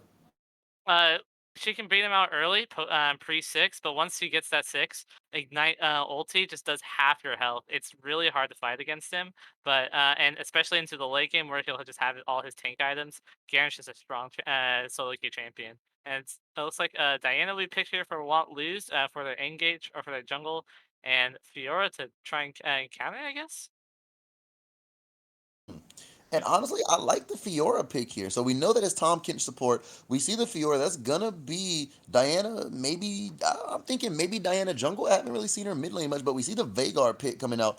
Ooh, good combo there by the Vagar. You got double knockups from the Rek'Sai and the Tom Kench. You throw the cage, boom. So all you got to do is zone. You don't even have to do anything with Vagar. Stay back, farm, zone with your cage, and you're already winning. See that baby cage? Very strong in any kind of team fight. It's so it's like a 10-second cooldown, and it feels like an ultimate. Honestly, if it did damage, such strong CC for like a 2.5 second stun, as well as like just a 2.5 second just cage in. Very strong pick for Vagar. As we see the Lysandra rounding out the final pick of this comp. I mean, looking at it here, who are you liking more? Are you liking Want Lose or are you liking Xflow? No, I think I'm liking Exla here just because of their late game. Again, Jinx, right? She's 2-0 tonight. I think if she gets that level 16 with her Kraken Slayer, i.e., uh, Runin's build, she's gonna start carrying the in game as well as Vagar just like peel and Rek'Sai jump in. I think that's strong. But if you're like Want Lose, you have the Lissandra ult just like a Malzahar ult. You ult that Jinx, your team basically has no consistent damage other than maybe Fiora. So it's gonna be kind of a toss up on whoever can again shut down the Jinx. But we'll see how the plays out from there. Hmm. You know what? I don't know. If Jinx goes 3-0 tonight, let's say Jinx goes 3-0, are you thinking that maybe you start to ban her going forward? Oh, for definitely. I mean, she's just a strong champion. You give her with any kind of like enchanter or an engaged support, and she's just gonna start melting the enemy team. The one kill is what's gonna make the difference. Get excited. Very strong passive to just consistently deal more attack speed and just snowball her victory there. So I don't know. I don't know. And that's the hard part that kind of gets to that point. Jinx gets excited. That's it. Looking at the side of Xflow, you really don't have that much engage. Well, I mean, you have a lot of engage, but you have a lot of CC, I should say. Yes, you've got the Vagar, but you still got Zeri who can jump over walls. On the side of Want Lose, you know, you have the Nautilus, you ult the Jinx, you maybe get behind with the Diana engage with Lissandra. So you've got way more CC that that other teams have not possessed. So I really feel like Jinx may not be a major factor here if you shut her down early. Right. I think what Excel wanted to go for is maybe like some kind of juggernaut build, right? I think you would just want to like circle around the Jinx. You have the Tom Kench to alter out. You have the Rek'Sai to like peel with his burrowed knockup. You have the baby cage, and you have Fiora to like get the heal in for the entire team. So I think they're looking more for a protect comp rather than some kind of like something to engage and pick out people. And I agree, and I definitely agree 100%. This is a pit comp if I've ever seen one. This right here is 100% just straight. You know what? Use the Nautilus, ult, knock somebody up, go in, Diana, Lissandra, boom, you're dead. So in Lissandra, she's just almost like Miles of Heart, just a little bit. You necessarily don't have to do a lot of damage, but you stop them, you get a kill or an assist, and then boom, the ice wraiths, whatever you want to call them, they just start doing a lot of damage. So I like that. Oh yeah, you want to like. I think with their want lose comp, they have so much engage, right? You have the Nautilus hook, you have the Diana ulti nuke to like dash in and just gather them all down and just nuke them out. Especially since I said they're a juggernaut, they want to stay close together. I think Diana's a great pick against that, and they can just go in and just like melt the enemy team there. And I definitely agree 100%. So I don't know. I don't know. This is a game that's probably gonna be really, really close. And I'm excited to see this. I'm excited to see this. Yeah, as we can see, we can go for our pro comps over down here. It looks like the Exflow does have a pick comp, as you can see, right? I guess if you get like that stun with the cage, or you get the knockup with Tom, I guess I can consider it as some kind of pick, as well as want lose going for another pick comp as well, trying to like try and catch that Jinx and kill them.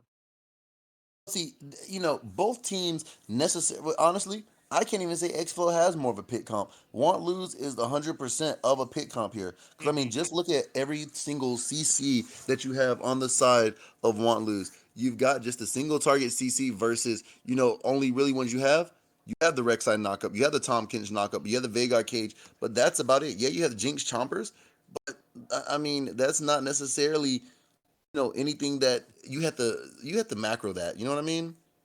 Oh, for sure. You have to make sure that like if you want to go for like these all-in engages, maybe instead of just trying to fight the 5v5, you have like Jinx split push.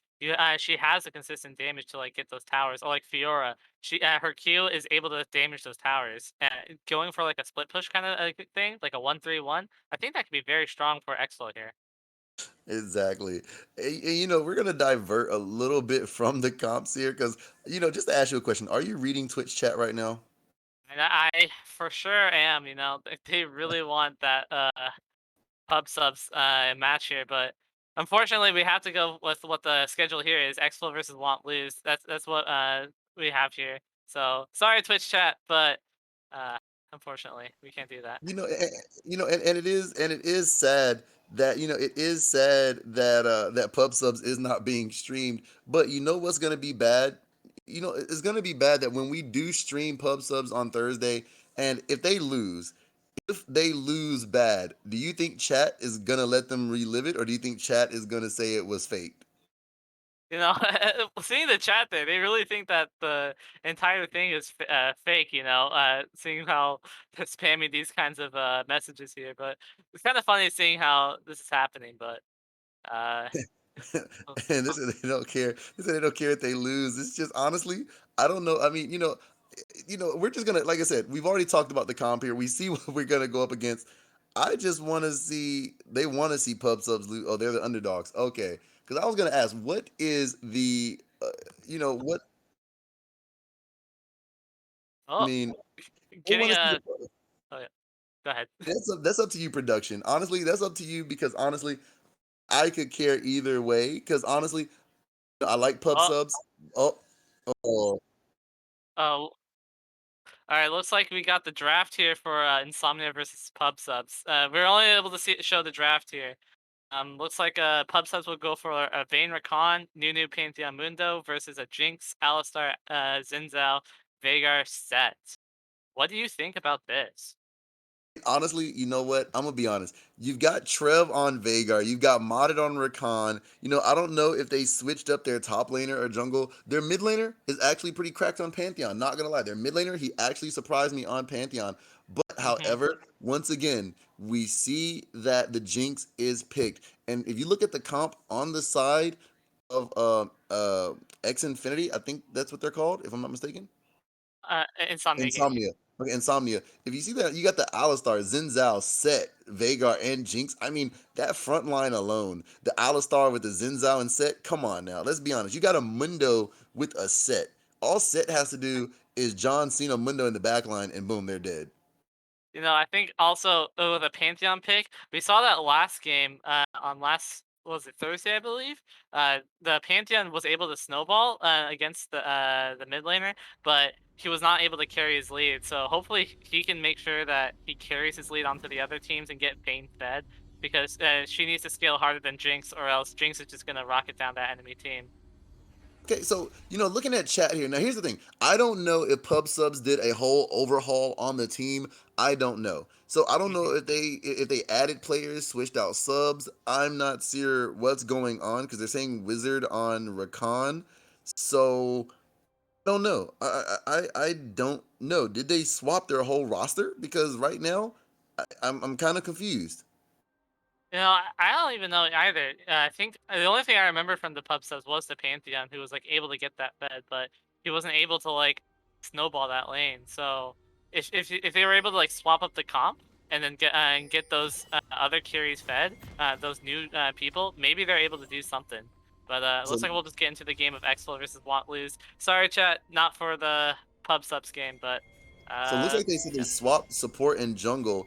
They said Uh, we're swapped, but we support. Okay, bet. But let's uh, go ahead. We're gonna get in this game, and you know what? Let's get down, and we'll probably check in on pub subs either by the end of the night, or we're just gonna wait till Thursday to keep the excitement. Yep.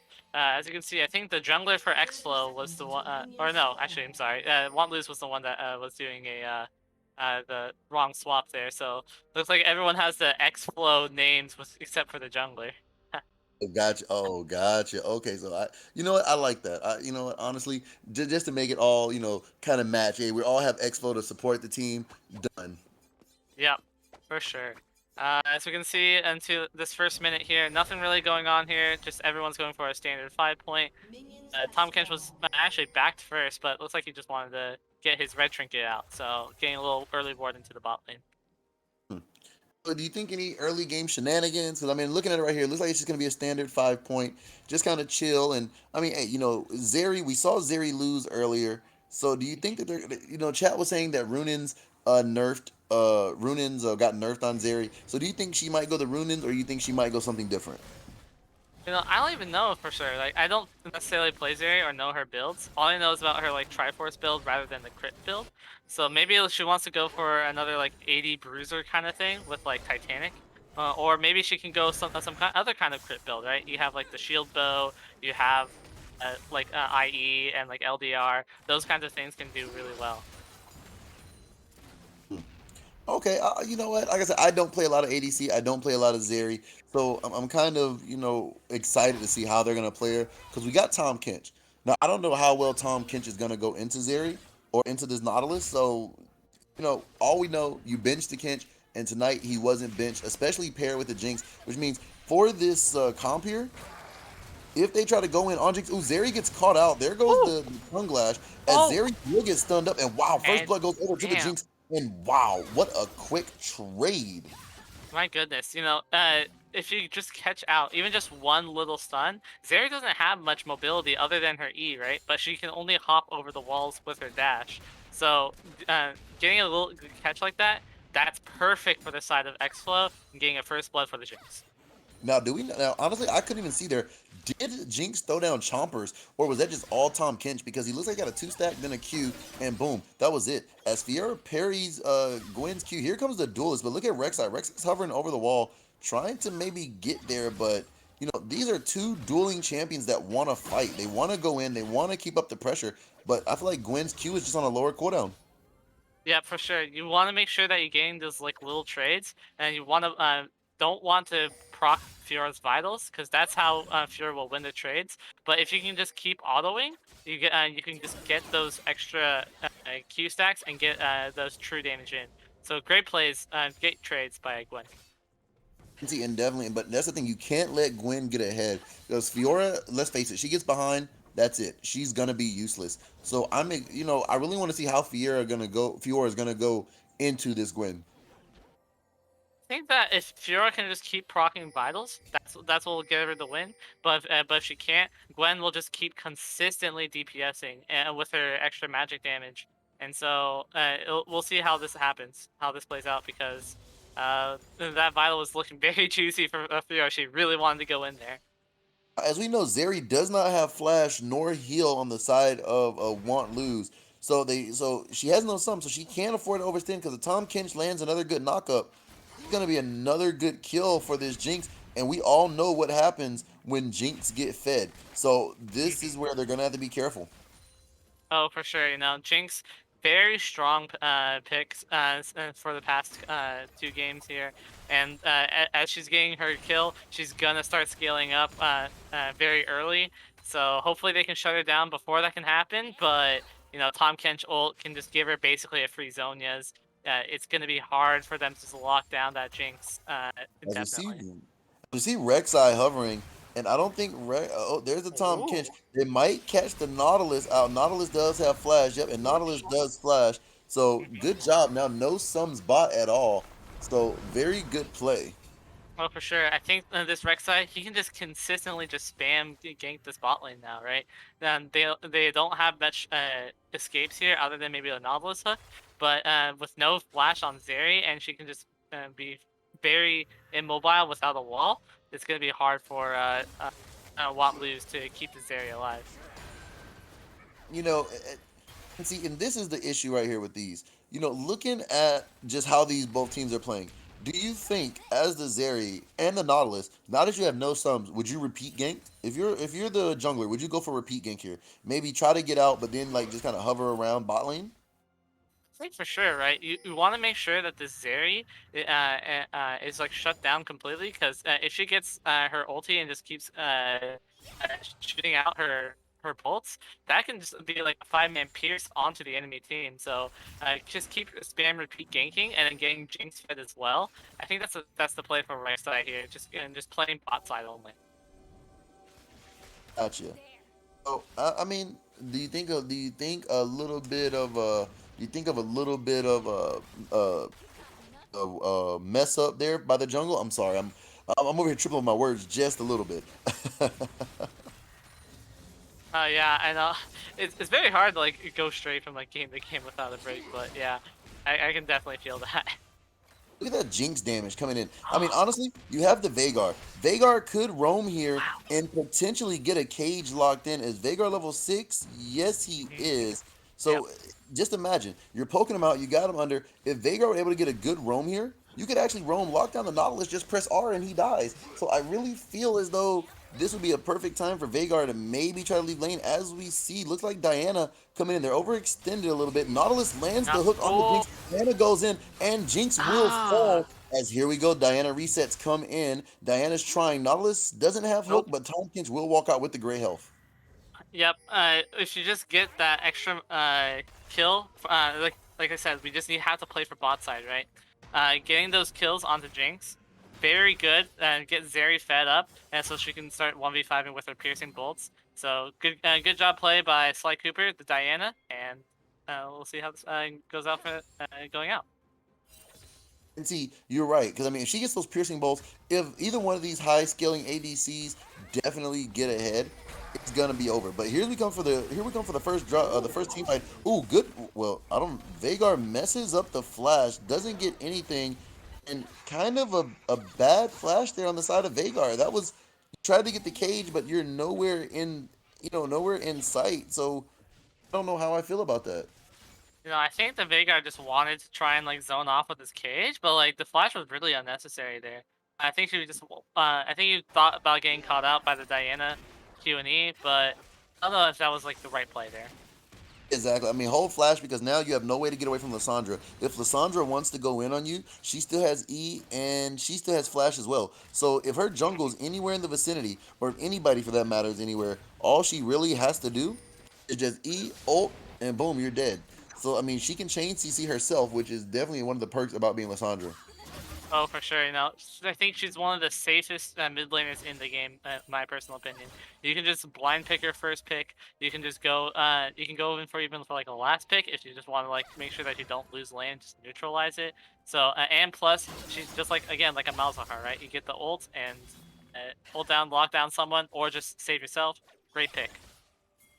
Exactly, 100%. And I'm definitely feeling the frustration here by that. So I'm definitely understanding everything. I mean, that's definitely frustrating, kind of figuring out what's going on here. But as we see, just a little bit of a trading here in the top. Just I don't know. Rek'Sai is What's the here. goal? Gwen does go in as Fiora goes, but there goes the Gwen with the W. Good flash, but looks like Fiora will get the kill as Rek'Sai. No, Rek'Sai will finish it off with her execute ultimate. Good play there by the Rek'Sai, not letting her go. You know, Gwen was keeping up the aggression on the Fiora, so Fiora was like, "Hey, Rek'Sai, I need a little just to help," you know. So she got that. Gwen went in again with her aggression, not warded, and died for it. So great play by Xflow there.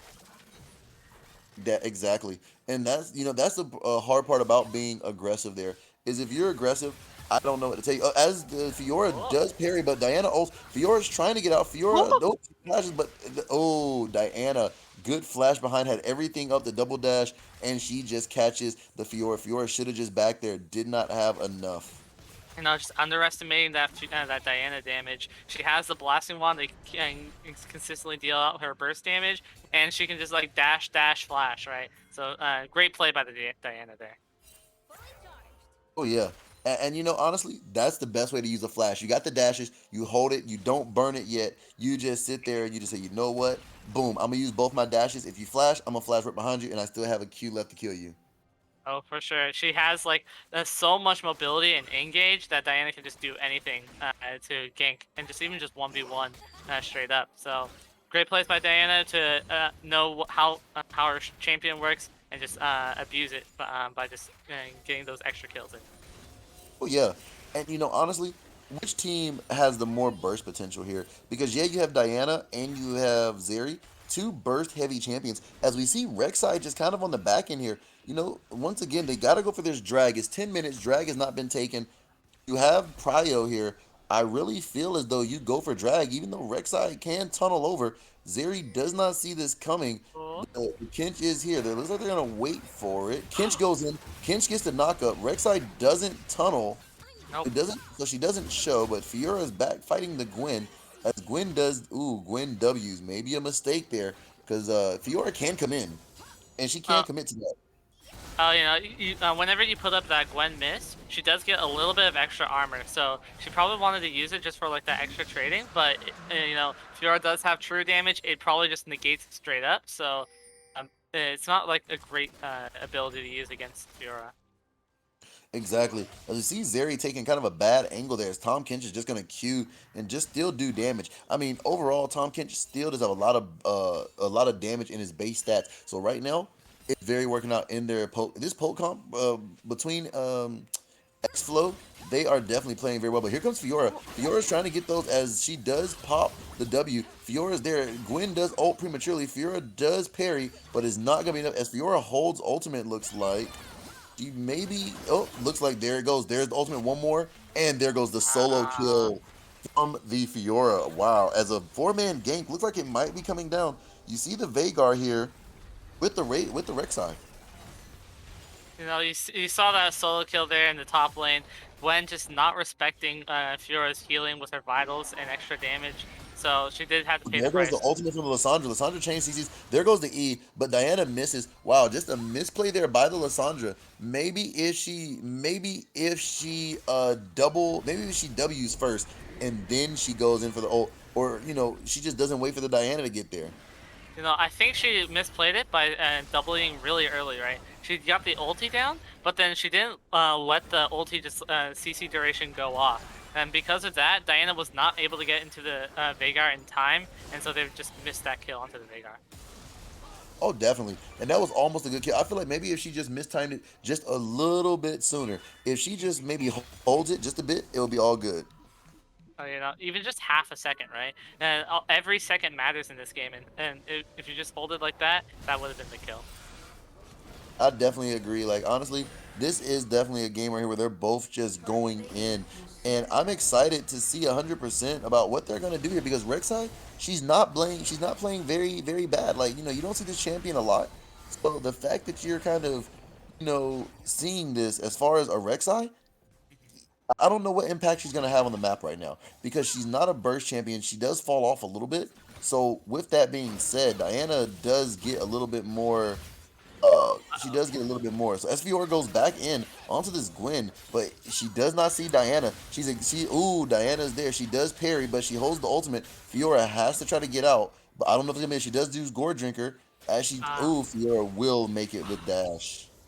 Like again, Gwen was just not respecting that Fiora damage, but she did have that Diana hovering, so making sure that she gets in those extra procs and like dodge that Diana Q and was made her escape. So great plays all around by both teams.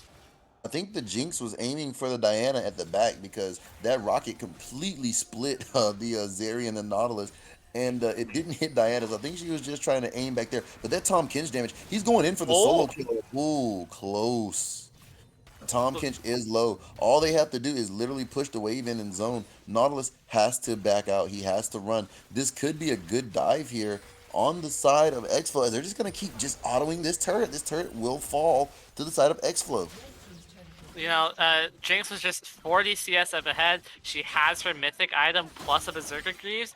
With Zeri, she doesn't have her mythic. She doesn't have her tier 2 boots. She isn't able to defend that turret, even with Diana hovering, so that'll be first turret going on to the side of Xflow. Oh, 100%, 100%. So I don't know. I don't know. This is definitely gonna be a hard one here.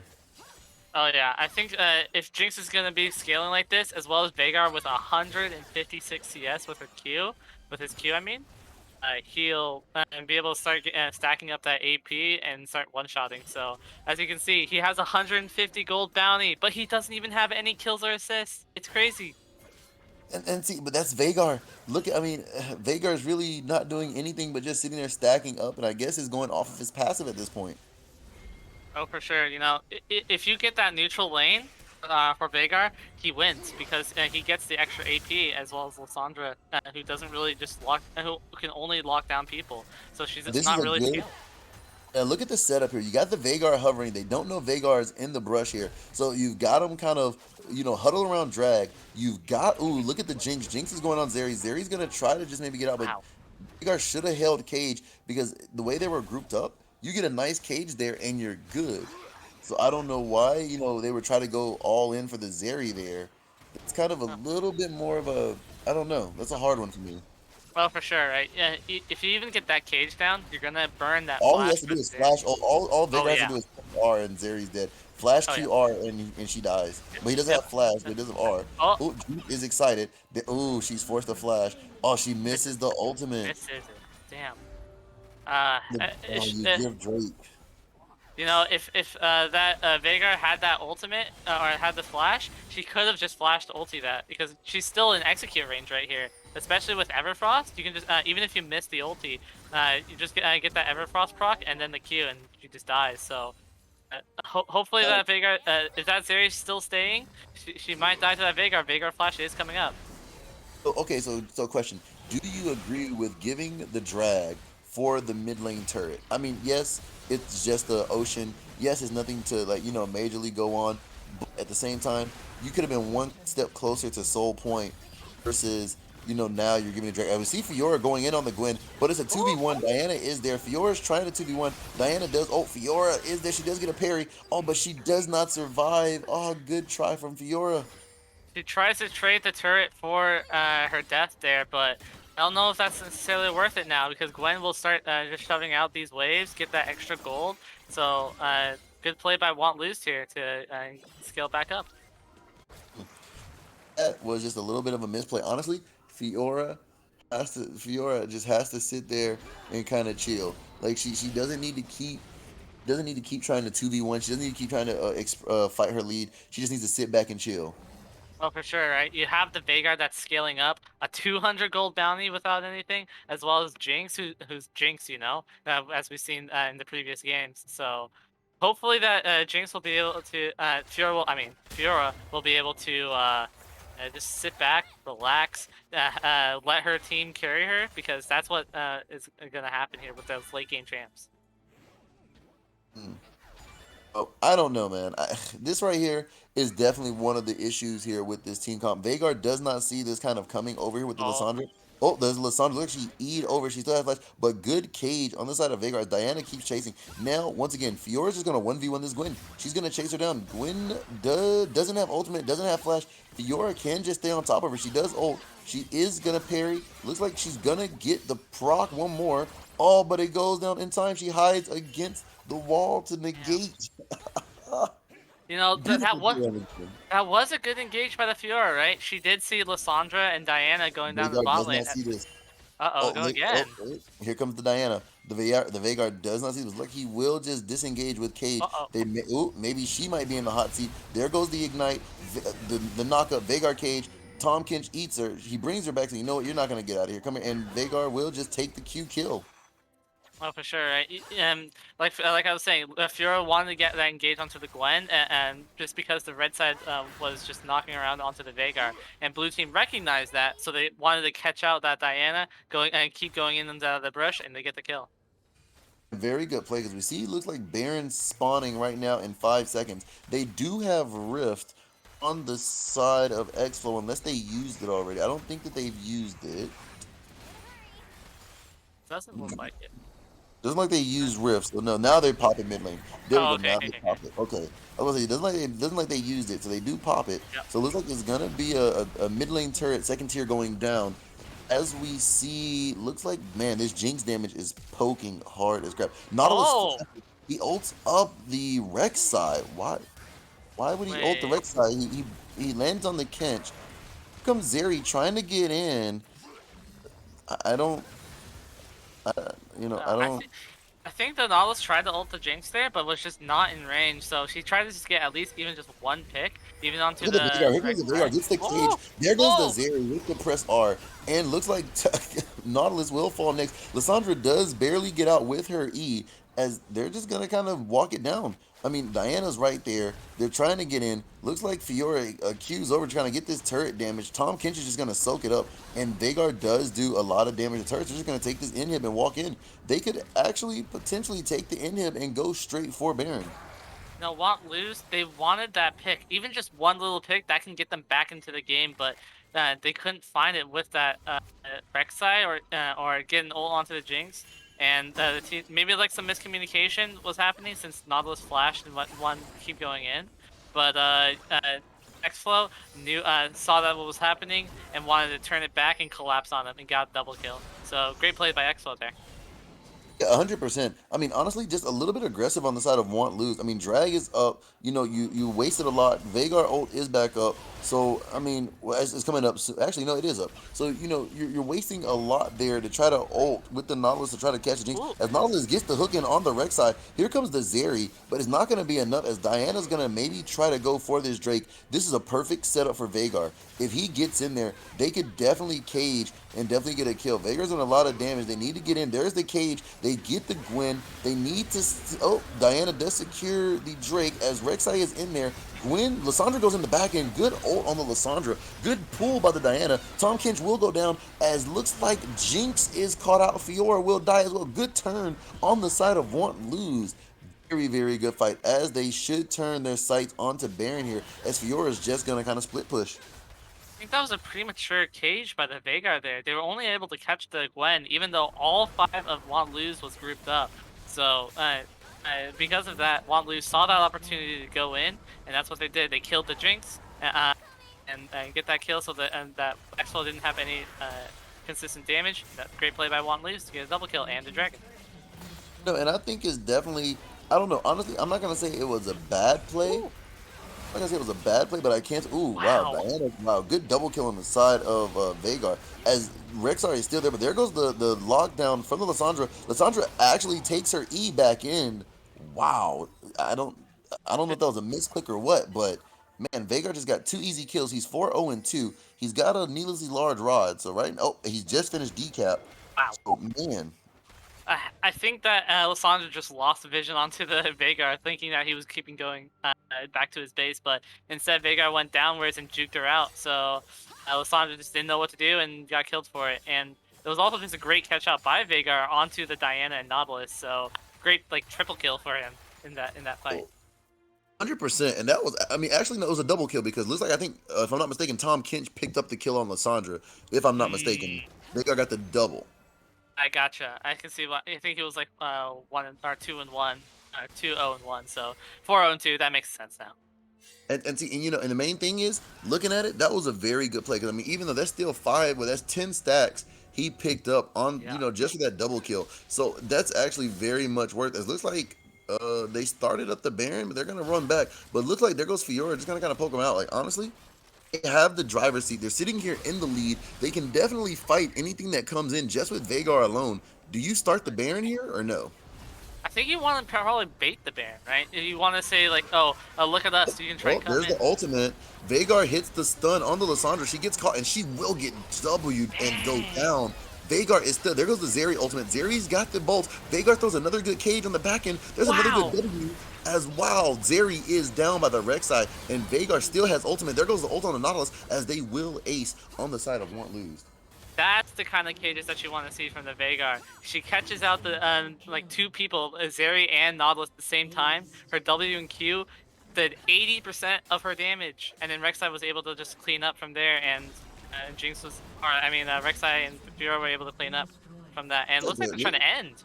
They're just gonna go for the end. They're saying screw it. They're like, you know what? We're gonna go ahead and go for the end. We're ahead. Veigar's cage is up. Veigar's ult will be back up soon. So you know what? They don't have anything to fear. Rek'Sai does a lot of damage. Tom Kinch does a lot of damage. Veigar can just zone, and yeah, they're just gonna walk in the base. And I mean, this is just gonna be in. So Jinx on the night is 3-0. Wow. You know, we came in thinking that the Jinx was gonna carry, but hey, it was actually the Veigar. His cage is just so strong in those fights, and that's what you need from your mid laner there. 100%, and that's definitely strong right now. You know, like I said, you know, the Jinx, she's 3-0 tonight. We don't know what's happening with Pub Sub's game, but we know the Jinx was in that game as well. So I'm not sure if the Jinx is winning or not. So hopefully we'll find out tomorrow, and it will be 4-0 on the Jinx for tonight. For sure, she is so strong in that game. And, you know, actually now wondering how that Pub Subs game was doing, because Jinx was picked on the side of Insomnia, right? Well, maybe if she was picked there, maybe she also wins on that side too. Well, you know, you said what, Matt?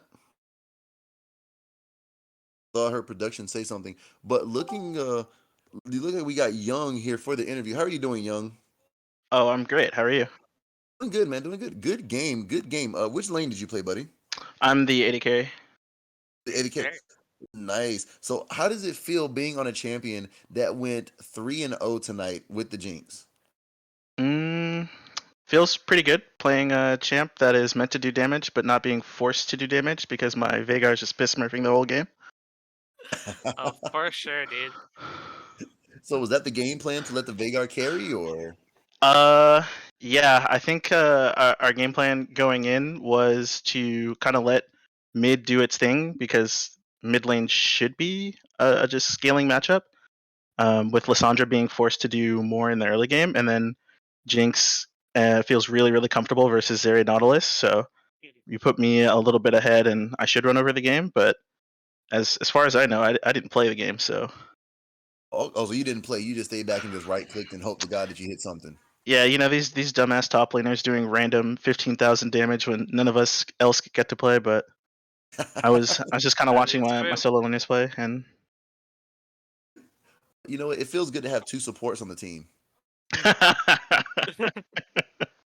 I wish my support champ had a bit more CC, but it is what it is. Oh, for sure, dude.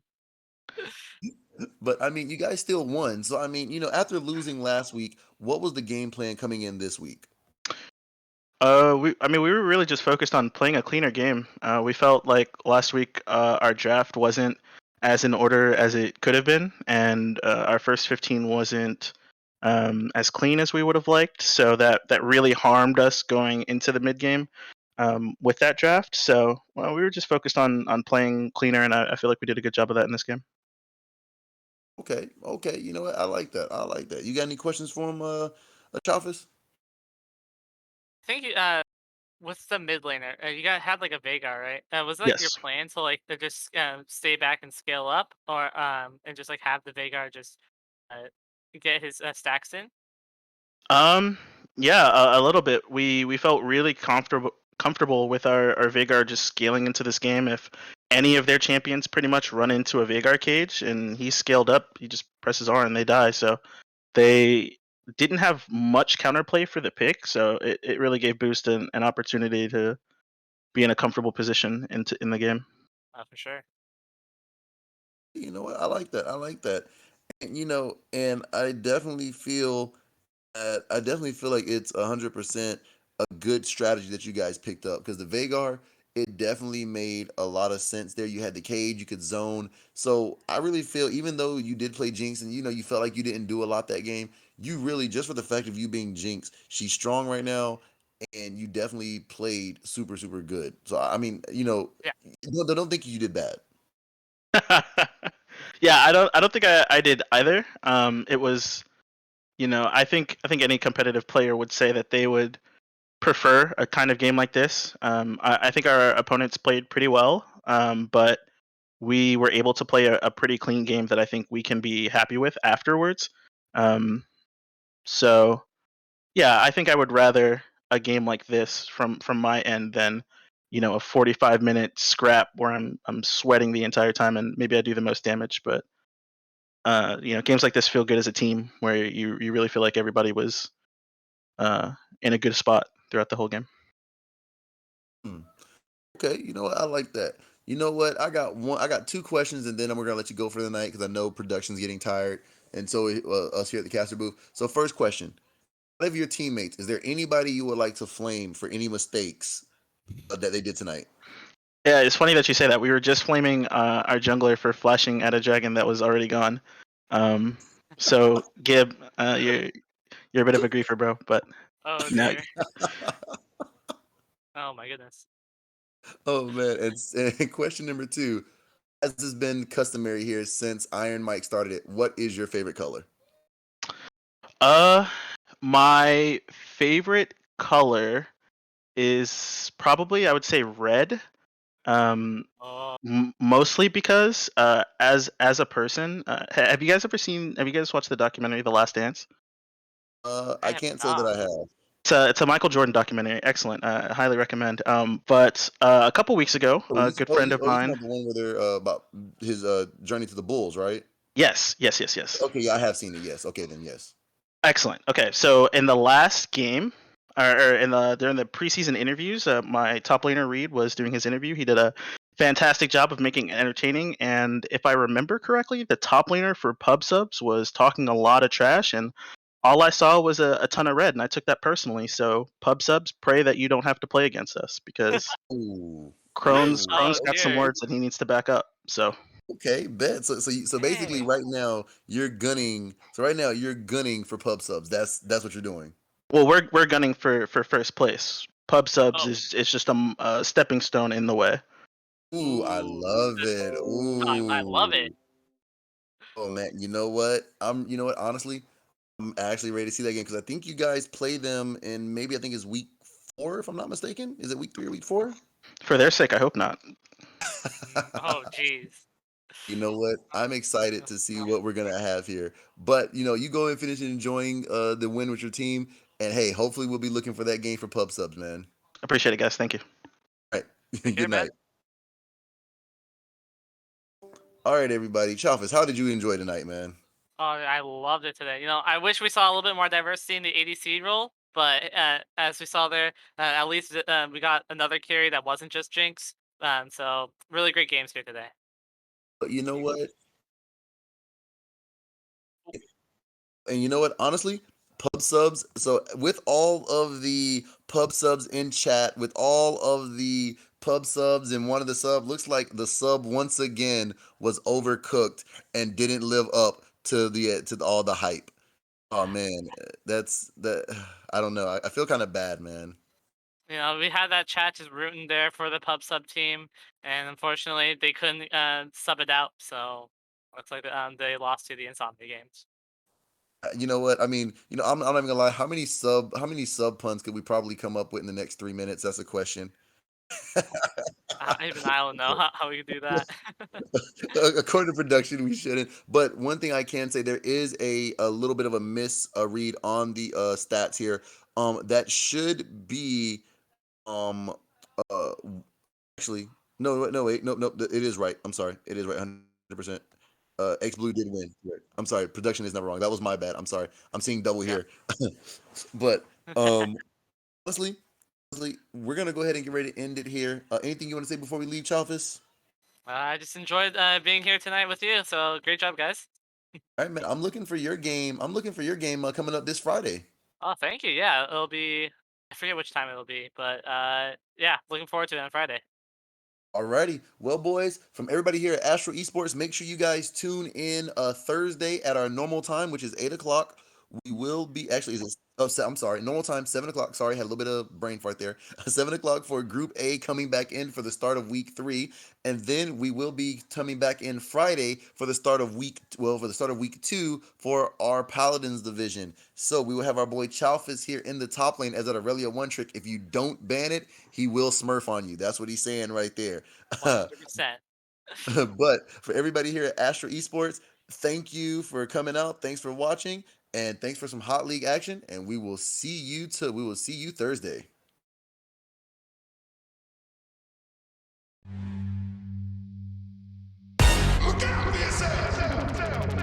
I wake up to the sounds of the silence that allows for my mind to run around with my ear up to the ground. I'm searching to behold the stories that I told when my back is to the world that was smiling when I turned. Tell you you're the greatest,